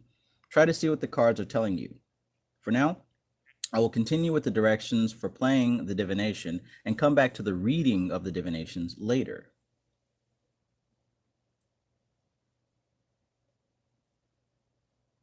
Continue with playing the divination as you would the game. Play out 3 cards at a time from the pack in your hand.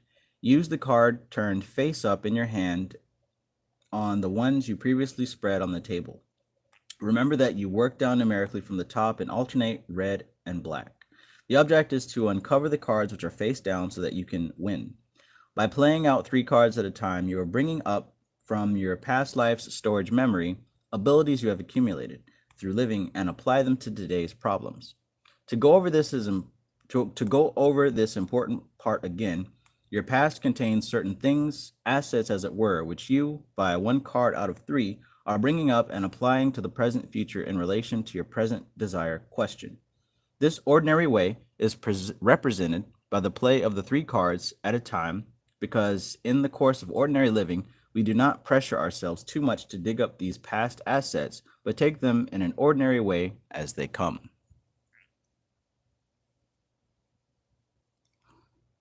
As you play along in the divination game, you may become stuck. That is, you cannot play further in the ordinary way. What has happened is that too many factors are missing to enable you to continue further. The factors missing can be both in the past and in the future. If the missing factors are in the future, then that is another problem and comes under the heading of number 3, as shown before. If the missing factors are in the past, then you will bring them up in the next change of play. But first, look the stuck situation over well and determine what cards or factors are missing. The missing cards and factors will provide you with a very good clue as to what is going on in your life and in the divination. Suppose after checking the stuck position over carefully, you determine that the card or factor missing is the Ace of Hearts, beginning the plans, the Cups plans. You can then get the idea clearly that you have made no start of planning in regard to getting what you want as embodied in your question. This part really belongs to the reading of the divination. What we are considering now is the playing of the divination. More about this later.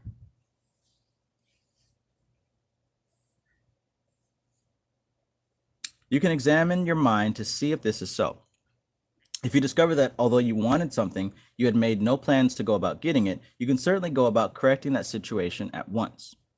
To proceed, now that the 3 card at a time play is stuck, you switch to bringing up 1 card at a time. To make this a little clearer, suppose you, in ordinary life, were in a situation where things were stopped. You cannot move in any direction or see any possibilities no matter where you looked. In a situation like this, you would then concentrate on digging out from your past experiences something or some ability or some memory asset that ordinarily you did not know you possessed. This then is the gist of what you would do when you switch from 3 cards to a time to 1 at a time. Now, after having made such a switch from 3 to 1 card play, you then win the game or run it out as under number 1. Winning is using all the cards from your hand and having all the cards on the aces, numerically ace on the bottom and king on the top. When you win, you have placed all the cards in order from your hand and those on the table by number and suit on the 4 aces. You can then be certain that your desire can come now and that the means of its coming already exist in your life, in your past life experiences. At all times, try and spot the card that wins the game for you. When you do this, you have a good clue as to what is actually holding up your desires now and what you can make a strong effort to correct things. The key word for air is movement, movability, living movement, a movement towards what you desire, movements of all kinds. The key word for fire is desire. Desire is expansion, swelling up, enlargement toward your desire. But you have to be able to move before you can desire. The key word for water is condensation. Condensation means beginning of density or to become solid. The key word for the element of earth is inertia. Inertia means idle. All the elements are embodied in the element of earth.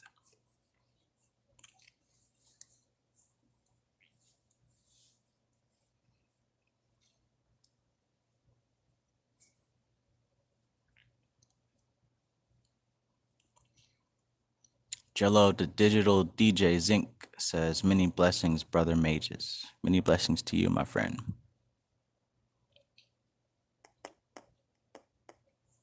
All right, the card or cards that win the divination for you will be under one of these 4 suits, and a study of the card's elemental origin together with a study of the number of the card, as well as what planet it is under, will throw much light upon what to do to regulate your life to get what you want out of it. We will try a little practice at reading a divination setup. Lay out the planet cards as follows, from left to right: Moon, Venus, Jupiter, Saturn, Mercury, Sun, Mars. Mars is in the 7th position and therefore has the greatest weight in the divination. There will be 6 future cards face down under this position and 1 future card face up, today's card. Flip over the Mars card and reread the things that Mars governs. The keyword for Mars is action, energy action, not movableness action. The reading is, in relation to your question, the planet card that rules most heavily by its position is energy action. The next card in number 6 position is the sun. So the things ruled by the sun are the next most heaviest factors in the divination, but it is not the heaviest nor the most important by its position. Turn the sun card over and reread the things that it governs. Do this yourself for all the cards down the line to the first place. It could be said that the cards past the middle towards the left are actually helpful in the divination. Practice setting up all possible combinations of planet cards and study all the various possible influences the different positions of the cards would have on the divination because of their positions. Get the feel of these things. Set up the first layout again and put the following cards under the 7 planet cards by position. First position, 2 of clubs. Second position, 6 of clubs. Third position, 3 of hearts. Fourth position, 7 of clubs. Fifth position, 6 of hearts. Seventh position, Queen of Hearts. A glance at the above layout shows 4 of clubs and 3 of hearts. You know clubs as fire desire symbols and hearts as water condensation plans symbols. You know that queens represent gestation or creative ability. Now stop and think of what you were taught about the numbers of these cards and the meanings of these symbols. Considering these things, you cannot fail to easily see that the cards representing today are 4 desire cards, 3 image plan cards, and one of these is a creative court card. Therefore, a simple reading of this layout in regard to the question would be, as of today, you have degrees of plans already made, and you have degrees of desire. and also a card that indicates that some creative formative work has been done on both desire and plans in relation to your question.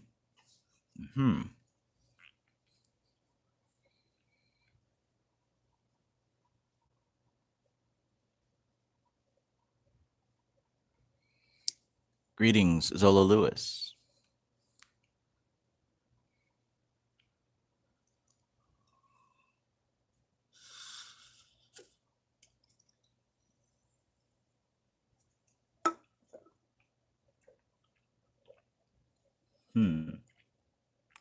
Now that would be a simple reading of the first opening layout of your divination.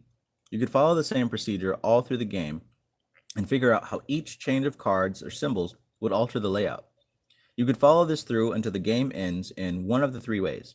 I very seldom follow the process out after that far myself, but if you would do it, it would give you great insight into your problem. On the other hand, if you don't want to give the divination such an intensive reading, you can just note the highlights as you go along and read the final end result. So do as you please. At any rate, all through the game, you should note the order of the cards as they come up and note the changing order of the suits, which predominate from time to time. Keep note of all the changes if you want to get a profound reading. An important point to keep in mind at all times is to watch for the card that changes the divination to a certain win, if it is going to come out that way. If you spot the card that wins the game, you have a very important idea as to what is wrong or missing in your life, and this could enable you to spot the error in your life quickly and correct it. Concerning rules for playing the game of solitaire and the play of the Oracle of Fortuna, there are no real authentic rules by any authority governing the game.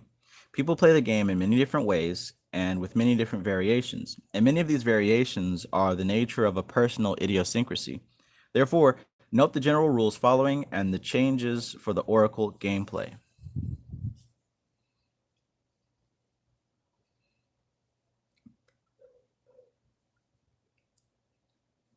The laying out of the 7 rows of cards is done in the usual manner.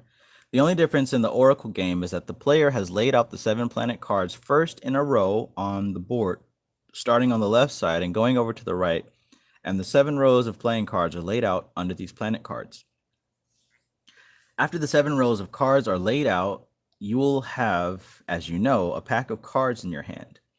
The usual way to continue the game of solitaire is to pick off 3 cards and then to place them face up on the table, using the top card to play with if possible. The play is then continued 3 cards up at a time until the game is won or stuck. This ends the game of solitaire, but the Oracle of Fortuna game, you, upon being stuck, change over from 3 cards at a time to 1 at a time and continue to play until the game is finished, won, or stuck again, as explained elsewhere.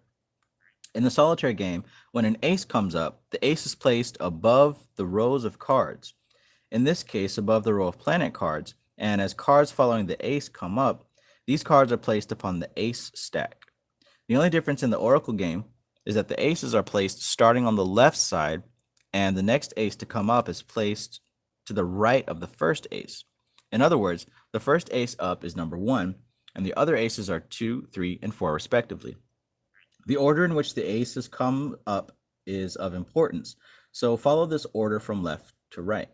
When the ace comes up, place the large elemental card or symbol above the planet rows and build up on the card symbol. Here is another place where play is different. As a rule, in solitaire, when cards have been placed above on the ace stacks, they cannot be brought back down. In the Oracle of Fortuna game, the cards can be brought back down as needed to make plays or a combination of plays which would bring the game to a finish, as far as possible in one of 3 ways. The only rule here being the right color on the colors and the number sequence. Another way where the rules of the Oracle game might differ from the solitaire game is that the cards on the 7 rows may be shifted from one row to another, back and forth as is needed to work out combinations of plays which will bring the game to one of its 3 endings. And here again, the only rule is that the color sequence and the number sequence.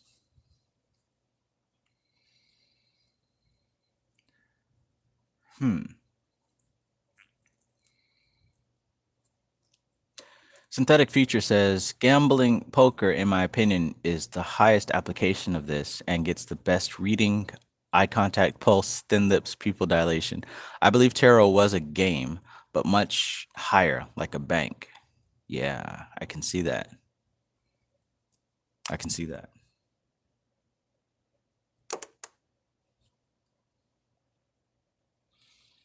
All right. Additional. Here are further directions for reading the elemental symbols of the Oracle of Fortuna in relation to your questions regarding knowledge about your present future. What's good, hero and father? As said before, the value of the Oracle of Fortuna to you will be the use you can make of it to cast light on your daily living problems. We all have problems, and to every problem there must be a solution. There cannot be a problem without a solution. If the problem has no solution, then it is not a problem, but something else. I went to the trouble of writing this book and working out all these things regarding the use of the Oracle so that you will be able to use it. I would like to do the readings for you, but I cannot. I cannot be in many places at once. Therefore, you will have to learn to read the Oracle for yourself. The reading of the Oracle is really very easy if you will study the basic knowledge regarding the four elemental forces. Read that part over until you master it. Just think of it this way. You know what movability is. You know you have to have the ability to move before you can do anything on this physical plane. You first desire, then move to get to your desire. Movability is symbolized by the element of air and by the suit of spades in the playing card deck. To get to where we want in life, we have to be able to move towards what we want in some way or to move freely. Without being able to move, we can do nothing, even if we have the desire. You know what desire is. Desire is like fire. You've heard that before. You cannot do anything unless you first desire to do it, or have it, or to be it. You must desire first of all. Desire is the symbol of clubs, of the playing deck of cards. You know what plans are. You know that having desire is not enough, and having the ability to move is not enough. You must still move according to some kind of system of ideas called plans. Plans are symbolized by water. The suit of hearts in the playing card deck symbolizes plans. You cannot have water without something to hold it in. So the idea of water and its container are inseparable. On the inner planes, the condensed etheric substance that is becoming on its way to Earth has also hardened into its own container. But on the Earth plane, the container and the water are not the same, unless you have ever seen a container made of ice. So don't let this idea confuse you. The container and the material contained on the inner planes are the same substance, but on the outer, no. Ouija Gabbana, nice set of emojis there. You've got the spade and the tornado, the club and the fire, the heart and the water, and the diamond with the earth. Very nice.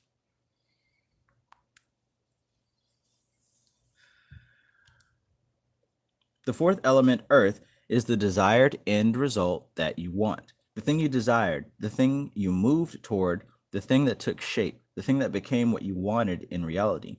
The element earth is symbolized by the suit of diamonds in the playing card pack, and diamonds certainly represent the ultimate in crystallization. Therefore, following out the above ideas, you can read your oracle games as deeply as you desire to. Take your readings slowly at first. Give yourself only simple readings, but always be thinking about the deeper meaning and look for them. The type of oracle game ending that is likely to cause you the most thinking at first is the third type of ending. The third type of ending is where the game becomes stuck after you've changed to bringing up the past cards one at a time. This type of ending indicates that the elemental forces necessary to carry out your desire, as embodied in your question, lie in the future wholly.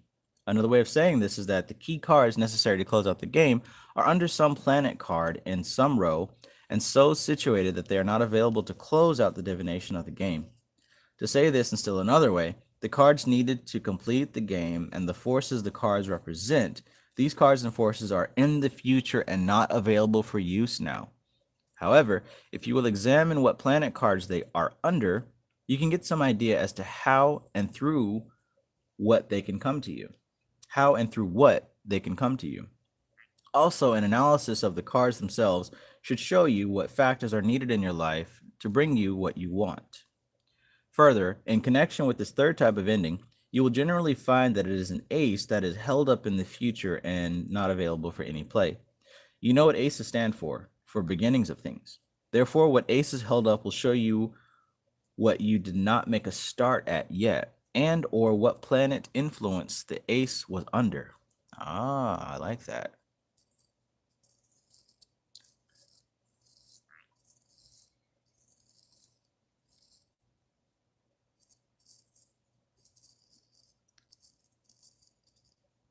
Hmm.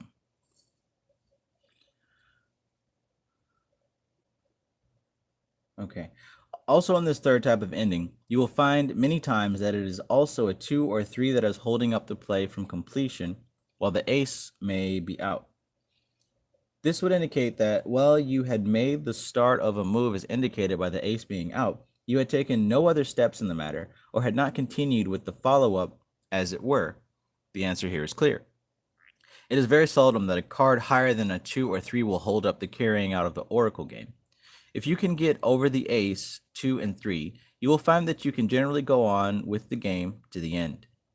The subject of divination, or foretelling the future, or fortune telling, has been a rather, shall we say, sore point among people for many years and centuries. I know that here today in San Francisco, the police do not look kindly upon fortune tellers. In fact, from what I read about them every now and then in the paper, they are pretty bad.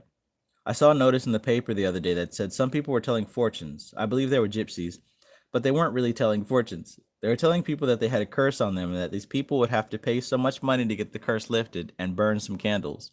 They also told these people to bring their money in a package and they would have to bless it.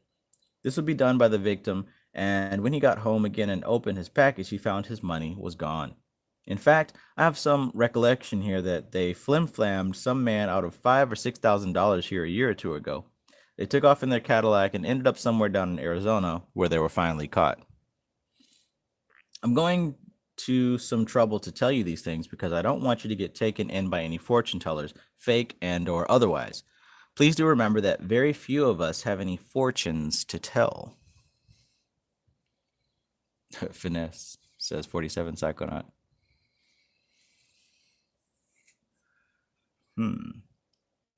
I would like to say a word about divination in past ages.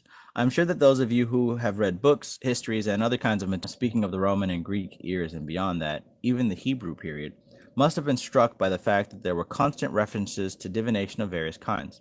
It would seem that every temple to every different kind of a god or goddess would have some kind of a divination system going. I have no way of knowing how many of these systems were fakes.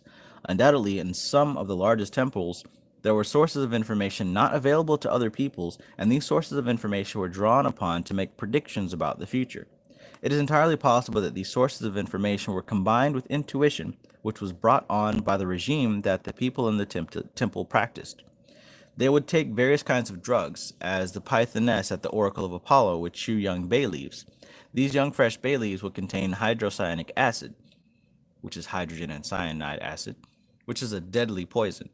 But she would not get enough to kill her right away, just enough to sort of knock the etheric body out of contact with the physical body, and in that way would become somewhat sensitive to forces, which she would interpret. This, of course, goes back to the use of drugs, as was stated in some of my other writings, which I have no real knowledge of.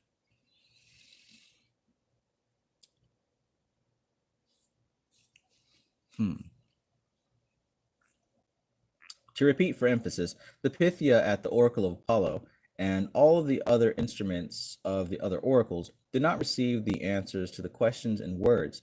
They received the answers in feelings. Thus, it is in all oracles and divinations systems.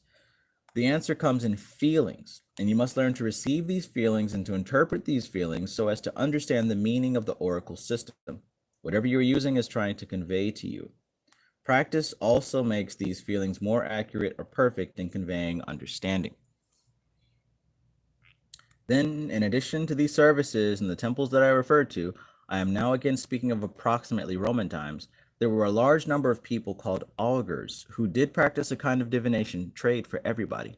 Some of them were fakes, and some of them were slightly psychic. It could be that in those days when people were not educated in reading, writing, and arithmetic, they were more cognizant of their inner senses than people are now who have their outer senses trained in educational methods. And these educational methods would tend to ignore the psychic impulses that every person has. Then, too, as I said before, there was a lot of starvation in those days, and probably at no time was the diet of the best, and a low state of health is conducive to receiving inner plane impressions. I notice here that I am making a number of rambling statements. I'm afraid that I'll have to repeat what I've said before, that I'm not trying to write glorious literature like Shakespeare. I'm writing directions upon a very difficult subject. I've noticed this difficulty before in trying to explain occult matters to people. There's an extreme difficulty in it because there just isn't any established way of teaching it or doing it.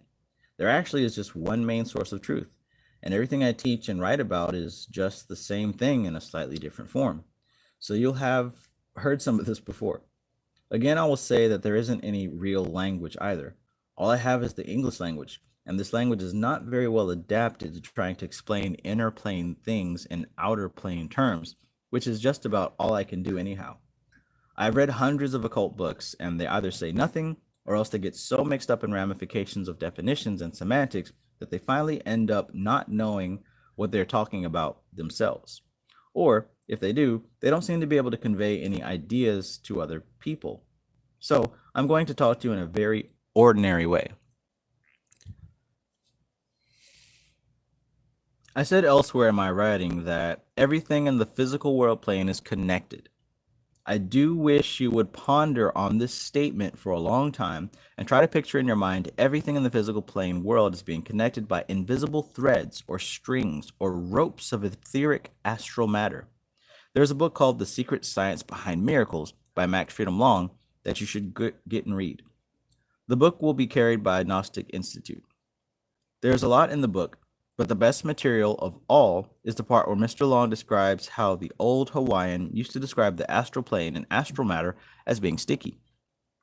You can readily understand that you have retained some kind of impression about whatever and whoever you have seen, talked to, or thought about. This impression is the physical effect of this inner sticky thread of astral matter. Now, of course, if you've actually seen something and actually touched something, actually contacted something, or actually spoke to something, why then the astral matter thread rope is going to be thicker and stronger than it would be if you just merely saw it in a picture or heard about it. Naturally, you would have to use your common sense in this matter. After all, common sense prevails all through the planes from the physical on upward. Some of these astral matter sticky rope thread contacts are quite thin and light, as you have just probably thought about it for the first time. Then again, there are, let's say, institutions in this world plane that have been established for many, many years. And of course, those astral ropes are quite strong. One of these connections that I'm speaking of is basically the tarot cards. Now, much nonsense has been written and published and taught about the tarot cards. They have been credited with just about everything you can think of in the physical plane or world. However, they are somewhat basic in nature and do cover a wide assortment of extremely natural powers and forces. What I was speaking about in those previous paragraphs were the 22 major arcana. The linear descendants of tarot cards are the playing cards of today. I noticed that I didn't mention anything about the minor arcana. The minor arcana consists of 4 suits, each of them connected with an elemental force. The cards run from an ace or 1, 2, 3, 4, 5, 6, 7, 8, 9, 10, and then a princess, a prince, a queen, and a king. As I've said before in other books, all the real power that exists in the tarot is in the minor arcana, not the major arcana. This is one of those famous blinds that are thrown up by the teachers in the occult. Who these teachers were, I don't know, but it must have been done a very long time ago. Also, calling the one part major and the other part minor would naturally attract your attention to the major, and you would tend to ignore the minor. But as I said, the real power lies in the minor cards, not in the major. What's good, Brandy Sherpa? Finessing U4. Greetings. By way of a little further explanation, it could be said that the major arcana cards represent, let us say, the wiring in a house or a building. Now, the wiring is there. It is connected with switches and lights and all the other necessary things. But it is not until the power is thrown into the system that anything can happen in the wiring of a house or building. Well, this is exactly the same way with the major and minor tarot cards operate. The major tarot cards provide a sort of a base. The best example is to call it a basic wiring system of a house. And the minor cards are the power that courses over these wires, or as you can again say, over the pattern laid out by the major arcana, and the work is done, accompanied by the power in the minor cards, not the major cards. So that also kind of points to how the major arcana represent the paths on the tree of life, but it's the minor arcana that actually represent the Sephiroth, the planets. So the major arcana may represent the structure, but the structure still is powerless unless the power is turned on, which would represent the, like I said, the 10 spheres, or the cards 1 through 10. The cards you will use in the Oracle Fortuna system will be an ordinary deck of playing cards. An ordinary deck corresponds to the minor arcana sections, except that there is no princess in the minor cards today. The princess roughly corresponds to the 10. Keep these cards intact and do not use them for anything else except for the Oracle of Fortuna readings and operations. In addition to the ordinary deck of playing cards, you will use for your divination operations, you will use 7 astrological symbol cards. These cards are found in the back of this book, ready to be cut and pasted on heavy board. In addition to the 7 astrological symbol cards, you will use 4 elemental force symbol cards, also found in the back of this book. Actually, and ideally, you should, according to occult principles, make and paint your own cards. However, I do find that many people have a great deal of trouble doing this. However, the occult rule seems to be that whatever you do yourself, you put more of a force of your personality into it. That is to say, whatever instruments you make, you can call these magical instruments. If you make them yourself, you put a great deal of yourself into these little talismanic objects. Therefore, if you feel so inclined, you should make and paint these symbols yourself. Diagrams are given in the back of this book to help you. Also, it is ideally true from an occult standpoint that these symbols should be drawn and painted on parchment. Now, parchment is, as you know, the skin of an animal, probably that of a sheep, that is treated in a certain manner and has a certain texture to it. Parchment has always been quite expensive, and in addition, the parchment has a very irregular shape, so that some of the material is lost in trying to cut these perfect little squares out of it, which squares are the size of the symbol card, both large and small. But as I said, these symbols should actually be drawn and painted on parchment by you personally, and then kept wrapped in silk, and no one should touch them but you.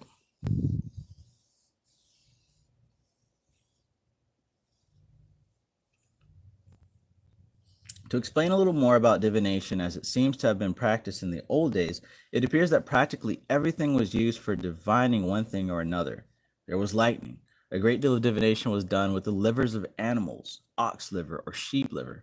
It seems as if the priest or the diviner would kill the animal and then expose its liver and then read something off of it that he'd got from something, from the shape or the color of the liver. Years ago, when I went to college, I was in a class in zoology. One of the projects was to open a large earthworm and study its internal organs by means of a low-powered microscope. Well, after I'd opened my worm and was studying it, I was amazed at the iridescence of the inner surface of the worm's body. It was all colors of the rainbow, especially after I turned the light on it. I remembered that I spent a great deal of time studying it, looking at it, and pondering these colors before I went to my job of studying these internal organs. Now, in view of this fact, I have no doubt that the animal livers presented to the priests or people, whoever they were, who performed these kind of operations. And then remember again that all things are connected together by those sticky threads of astral matter. I don't remember exactly how much I don't remember exactly now which astrological sign rules the liver. I'll have to look on the common little chart that you see on all the almanacs, and goodness knows that I have seen it enough times in my life, but I still don't recall now what astrological sign rules the liver, and I'm going to let you look at the chart and find out what it is. Now, in addition to this, there were such things as making a bonfire out of sacred wood and then studying the patterns in the fiery ashes. I understand the Babylonians would pour oil on the water and then make something out of the patterns that would be formed by the oil spreading out over the surface of the water. I remember reading in the book, I think it was All This and Heaven Too, how the children were found one Halloween in the hut of a peasant who was melting lead over the fire and then dropping small portions of the lead in water. Of course, the lead would assume all kinds of peculiar shapes, solidifying instantly, as it were, and this man purported to read the meanings of those shapes as a sort of fortune telling for the child for the next year. If you will read a novel called The Etruscan by Mika Waltari, the author mentions these divinations by animal livers many times. In fact, he mentions many things of ordinary magical connotation that was used in those days, and I suggest that you get all of his books. The Egyptian, the Etruscan, and the Roman, although I do not care so much for the Roman as I did for the other two books. I have a very good idea that the author Mika Waltari knows something about the occult. I don't know if I'll ever get to speak to him, but if I ever do, I'm going to question him quite closely on where he got those references that he writes so much about.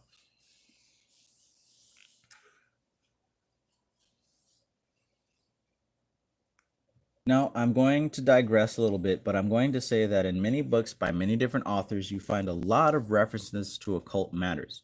I wish you would keep track of these things and make some notes to them and send them to me. There's an awful lot going on in the world today along these lines, and people are beginning to wake up to them.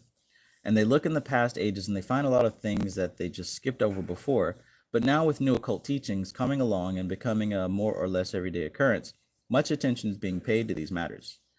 You, as a student of the occult, should pay some attention to it.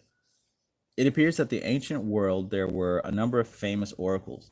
That is, it appears that certain gods did set up, or were said to set up, certain spots in the ancient world where people visiting those spots and making appropriate offerings could get answers to the future. I do seem to note that three gods were concerned mainly with this oracle matter. They appear to be Jupiter, Apollo, and Hermes. It appears that the most ancient oracular shrine in Greece was the Oracle of Jupiter at Dodona. At this shrine, answers were given to those who inquired concerning the future. The responses of the oracle were given by the rustling of oak trees in the wind. I neglected to mention that there was a thick grove of oak trees at this spot. The sound of the rustling of the leaves were interpreted by the priests. It appears that in later times, temples of Mercury, or Hermes, as the Greek name is Mercury, and Hermes is the Roman name, were set up in an oracular service fashion. But as I gathered from the descriptions of what went on in the temples of Mercury, I believe that it was a gathering place for merchants of all kinds and types, and there they exchanged their news, the latest news they had, coming as they did from travels all over the world. The news that the merchants had given to the priests at this temple of Mercury consisted of a sort of practical prophecy concerning what was likely to happen in the immediate future on trade routes, wars, and disturbances, and that sort of thing. Finessing you for. Thank you. I appreciate you. Thank you for that donation.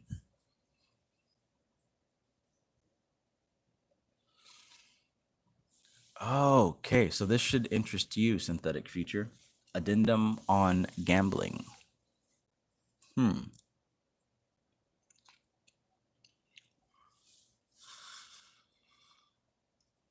Goodness gracious.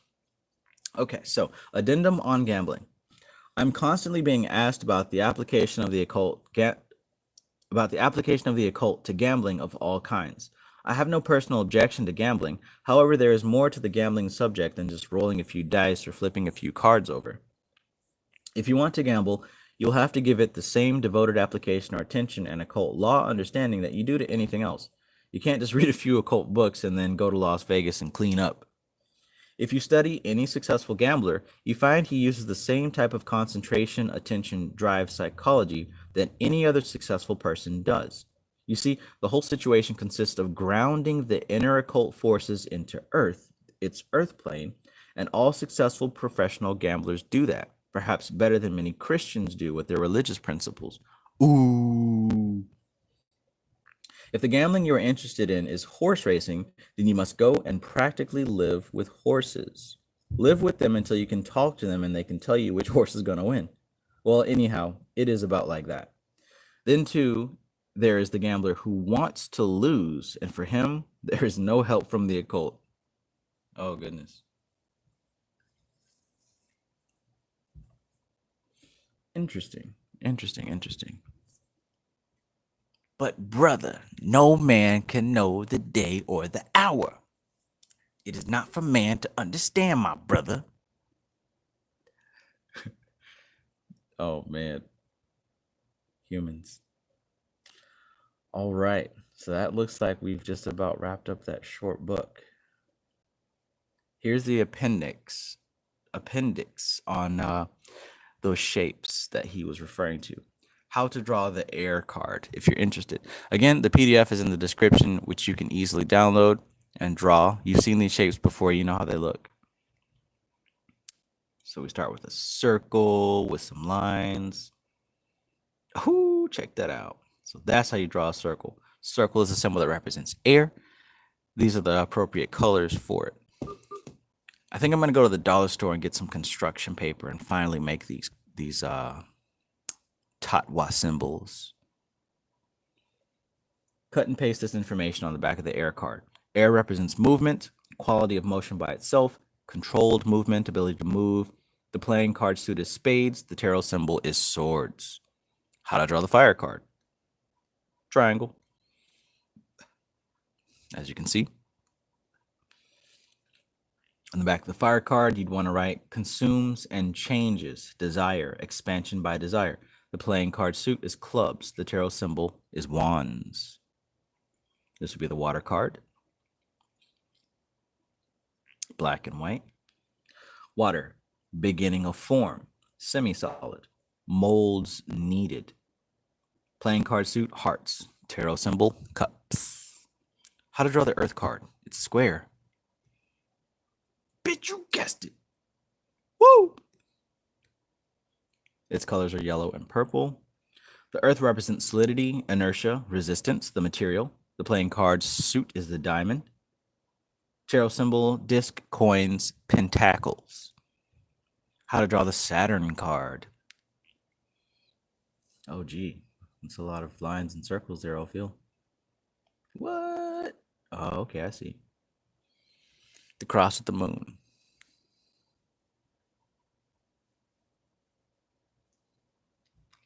Thanks for being here, Renee Cortez. Hope you're able to figure this system out and put it to use. Saturn rules basic relationships, family retainers, legal matters. And we did go through this earlier. This is the Jupiter card. Looks an awful lot like the Saturn card.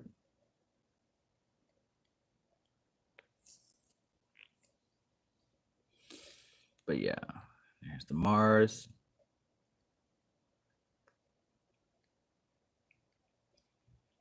So yeah, it would be recommended to create these symbols on your own when working with the system. I think I'm going to study more about how to play solitaire. Solitaire is, it never appeared to be something fun to me, so I never learned how to play it. But I'm going to learn how to play solitaire just to figure this system out. And I'm going to play with it a little bit and see how effective it is. And maybe I can make another video that's not me reading a book, but me actually explaining it from my own understanding of how to do this system. I think that'd be kind of cool, especially since I'm studying the tarot pretty deeply right now. Yeah, it would behoove you to make your own cards and play with the system a bit. I'm definitely gonna have to read this over because I'm not gonna lie, I did not understand. I mean, I understood the concept of it as far as like, you know, the numbers and the elements and all that good stuff. I just didn't get what was going on with the lining up of the 7 rows. I'll have to read over that part again because, like I said, I don't play solitaire. It just never looked fun. Not even the app.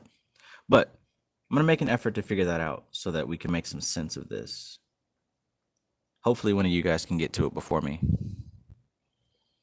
But yeah, it seems interesting. I can definitely see. I thought that this was just going to be another interpretation for tarot, but it's something entirely different. So that's kind of cool. I mean, it wouldn't hurt to have another divination system at your disposal, right? Especially one that many people are not using, so you can look like a spicy new occultist with new tricks that no one else has, you know? What do you divinate with, bro? Tarot? Nah, man. I use the Oracle of Fortuna. What's that? Wouldn't you like to know? Why don't you read this book and figure it out? I don't read, man. I get all of my knowledge from the ethers, bro. Right. Right.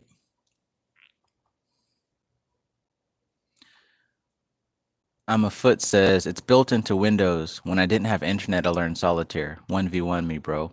So you'd probably win because I don't know how to play, but I'm gonna learn. Bro. Whoa, dude. You read books, bro? Oh, look, there's another piece. Dear occult seekers, Ophiel announces that he has opened an occult mystery school. What? What? Okay. Ophiel announces that he has opened an occult mystery school to teach the occult subjects as well as he is able to and for as long as he is able. The school's teachings will be based on the Kabbalah. Unlike many other occult schools, this school will not harp endlessly on how many angels can dance on the head of a needle type instruction, but only on knowledge and teachings that will enable the student to grapple with real hard physical life. This is done through understanding by coming to terms with some kind of terms with physical life.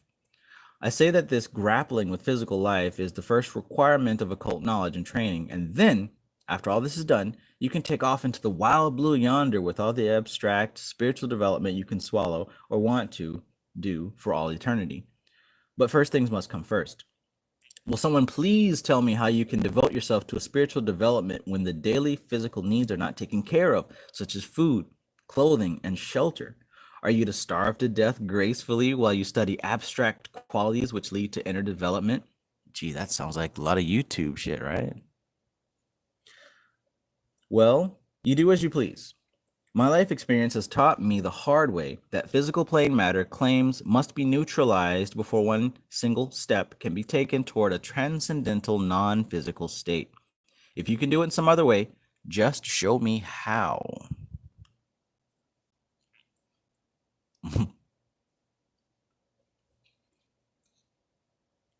Ophiel has found, rather to his surprise, that there are many serious and devoted occult students who merely for the time being want to absorb occult material while not actually engaging in serious hard work, while there are others who want to go all out at once. Ophiel has therefore devised a setup for his occult school, which he calls the outer circle and the inner circle. In the outer circle, the student will take all the instructions pertaining to occult knowledge that are available, as well as personal instructions and contact with Ophiel, and travel forward at his own pace and pleasure. Also in this outer circle, he will work for his physical plane betterment. Will someone please tell me how he can help others if he needs help himself? Right? Space cadet, right? If and when he is finished with the outer circle, if he is really ready and has developed the physical material supply base from which to operate, then he moves, notice I did not say advance, into the inner circles and begins to work for others, working from the supply base he has created. It can't be done any other way. If you're interested in the school, contact Ophiel at 1123 and a quarter North Sweetser Avenue, West Hollywood, California, 90069, or phone 656-3400. Ophiel will usually be home in the morning until 11:30 a.m. or noon, in the evening from 4 p.m. to 7:30 p.m. For the present, fees for the instructions will be nominal, and if you do not have funds, come as you are. All sincere students will be helped. Fakers will be noticed, but not rejected unless matters get out of hand. A lot like the Magus Society, right? The school instructions will be based on the Kabbalah system, the basic Western system for Western people and Western bodies. There is no higher system available that I know of, and if you know of a better system, let me know, and I'll try it myself. Ooh. The knowledge of the Kabbalah system inevitably, and strangely, and delightfully enough, inexorably leads to that so-called spiritual development so much prated about in occult teacup circles, but which no one seems to know exactly what it is meant or gives an exact definition. The following definition is as close as I can come to the meaning of spiritual development. Spirit, air, movement, movability. To be able to move is to live. To be able to live is it. Air in the sense of its quality. Movability is an inner plane phenomena in the sense that the origins of its quality originate in the inner planes and come out here. Certainly, they do not originate here on the physical plane and go in. Absolutely. Therefore, it follows that the object, goal, aim is to study and learn about the inner sources of our and all physical being, what their sources consist of, how their archetypal sources can be reached, contacted definitely, and handled, manipulated. I am speaking of the forces that make up our own physical beings and not other people or their inner forces. To repeat again for you, I do not mean people, but forces, impersonal forces. When you have gained the slightest control or leverage on an inner plane force, you are on the royal road to controlling your physical plane life, on the road to illumination, to acquiring the Philosopher's Stone, the map to Golconda, the road to El Dorado. All these things on the physical plane, when you are through with this physical plane, you can go on to other things. I'm sorry to say that these studies are personal and individual and do not pertain to masses of people as such. Masses of people cannot be changed at once or in a hurry. The practices and powers developed by occult training are only manifested through individuals, and in times of crisis remain hidden from casual view and are apparently non-existent. However, once you have developed some powers, you will know exactly what I mean, right? As I said, OPHIEL has now completed his transfer to Southern California and is ready to take on classes and students. OPHIEL fondly imagines that he offers the purest form of occult knowledge available. As I said earlier, if you know of a better system, let OPHIEL know and he will check. OPHIEL, February 1971. I love it. Air, fire, water, earth. And so this concludes the text, the Oracle of Fortuna. So all the info is there.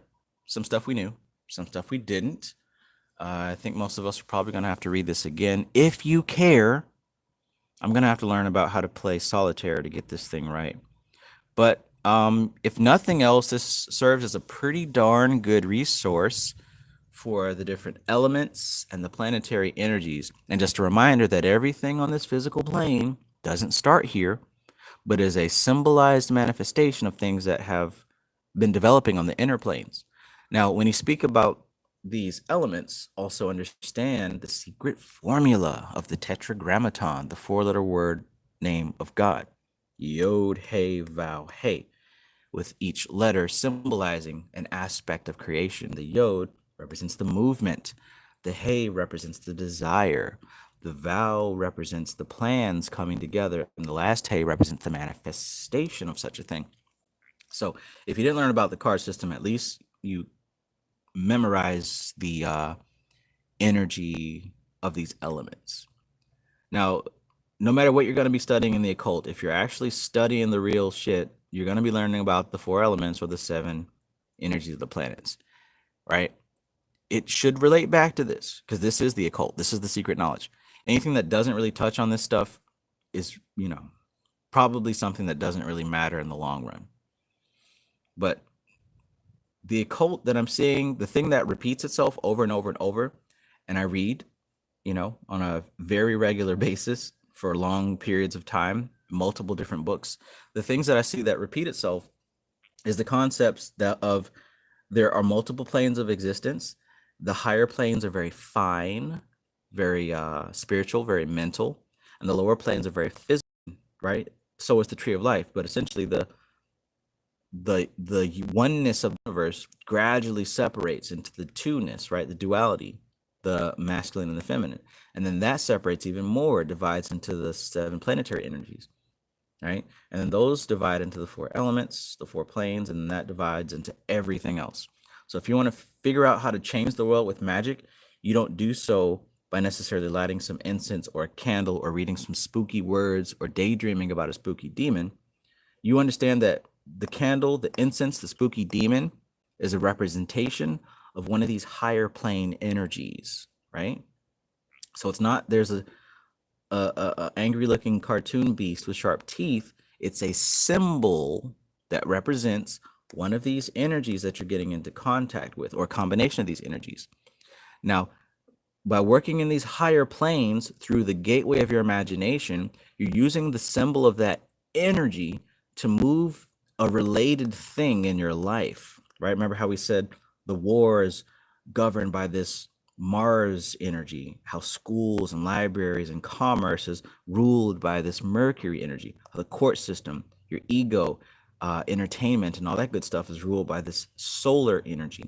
You're using the spirit or your magic or whatever to make a move in your life by adjusting whatever thing, whatever energy represents the thing you're trying to change, right? And again, you got the different layers: the air, which is the yod, which is the movement, the initiation; the spirit, the hey, the desire, right?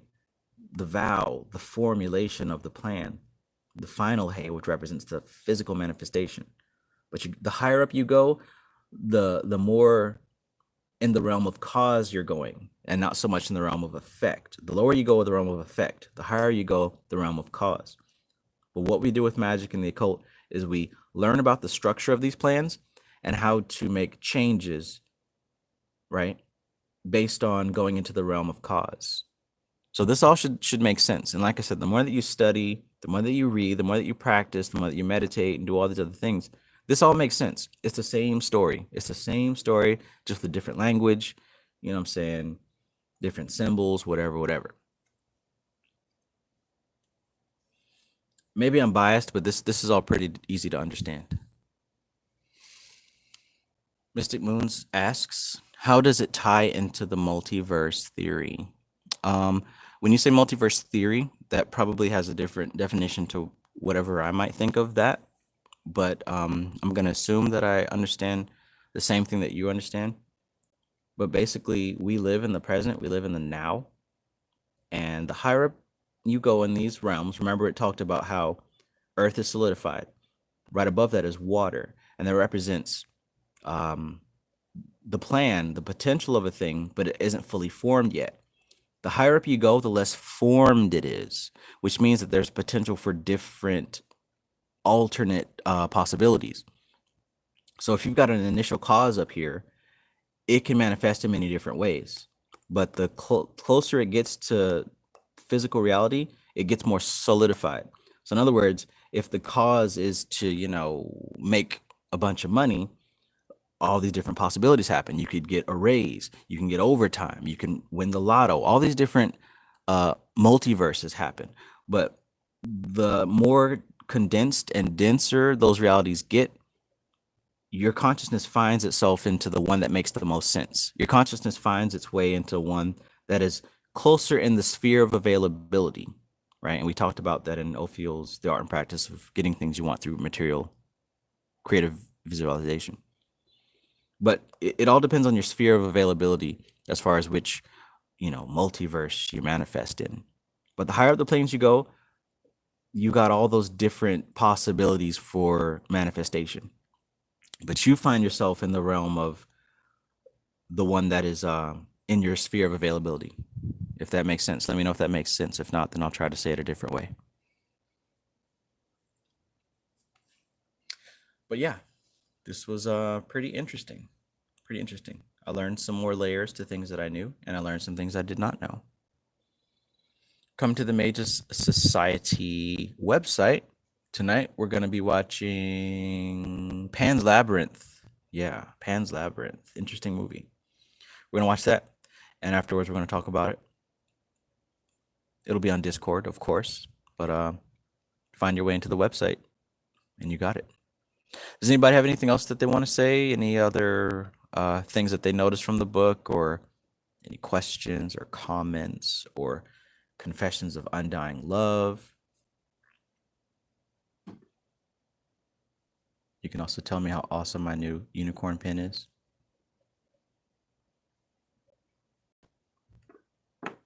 No? Okay. Well, that's cool. Oakley dokley.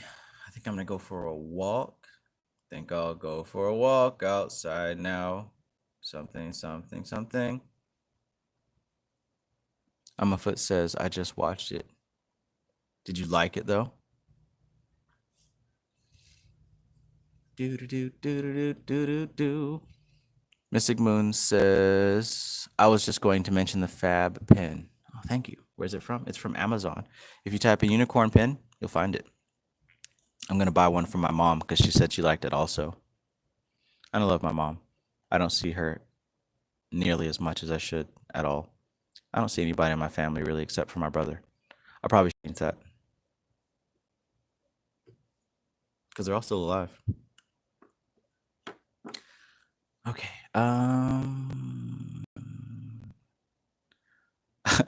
Amafoot says, yes, I have a question. Why does your unicorn pen suck so bad? I'm probably referring to this one, and that's because it ran out of ink, which is why I had to buy a new one.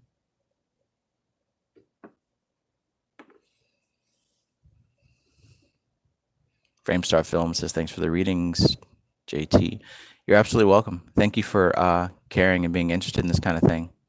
Dr. M. Parves, good to have you here. Thank you.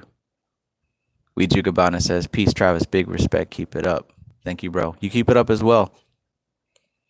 Stray Panther 79 says, happy to learn something new. Me too. Me too. Thank you for being here also.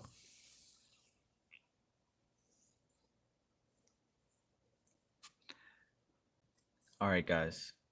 I appreciate you all. If you care, you know, like I said, we're going to be watching that movie tonight. We watch movies every Tuesday night, of course, on the magessociety.com.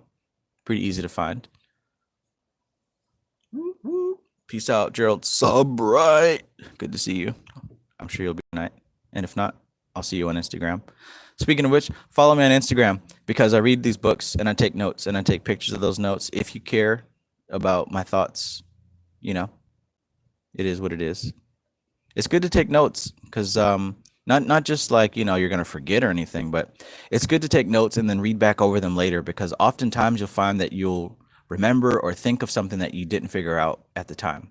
So that's why I do all this, really, to share the information that I've learned and also in hopes to encourage others to, you know, do the same, right? To read and to study and to put this stuff into application because what's the point? What's the point if you don't use it, right? What's the point of just gathering all this information if you don't do anything with it? Put this shit to use. If nothing else, understand that the four elements here, this isn't just flowery fun language. This is literally a formula that the ancients have been using since the beginning of time. Yod, Hey, Vav, Hey, Jehovah. It's the name of God. It's the way that creation manifests. You have the movement, the stirring, which is the initial idea. You have the desire for that idea. That desire starts to accumulate gravity. It builds plans. It builds a formulation, the visualization. It's in your mind, and that container is your head, right? It's how you think of putting the thing in the process. And of course, the final hey, the earth element, is the beginning of this ritual being completed. The last hey is it coming into fruition. So you have the need for it, you have the desire for it, you visualize how to make it happen, and you do it, right? It sounds real extremely basic, but I mean, hell, if you don't even start that process or continue it, you're not going to get anything. Now, as far as these elements, notice how it ties into astrology, right? How it ties into the tree of life and all this other stuff. These all represent the different energies behind everything that is physical. So if nothing else, this is a good little filing cabinet to put reality into so that you can make better use of it. So yeah.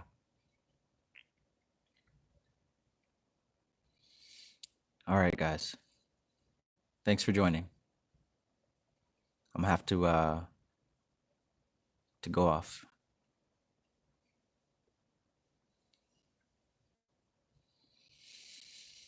Cheryl Lemonade says, what was the book with the Tree of Life and Tarot correspondences?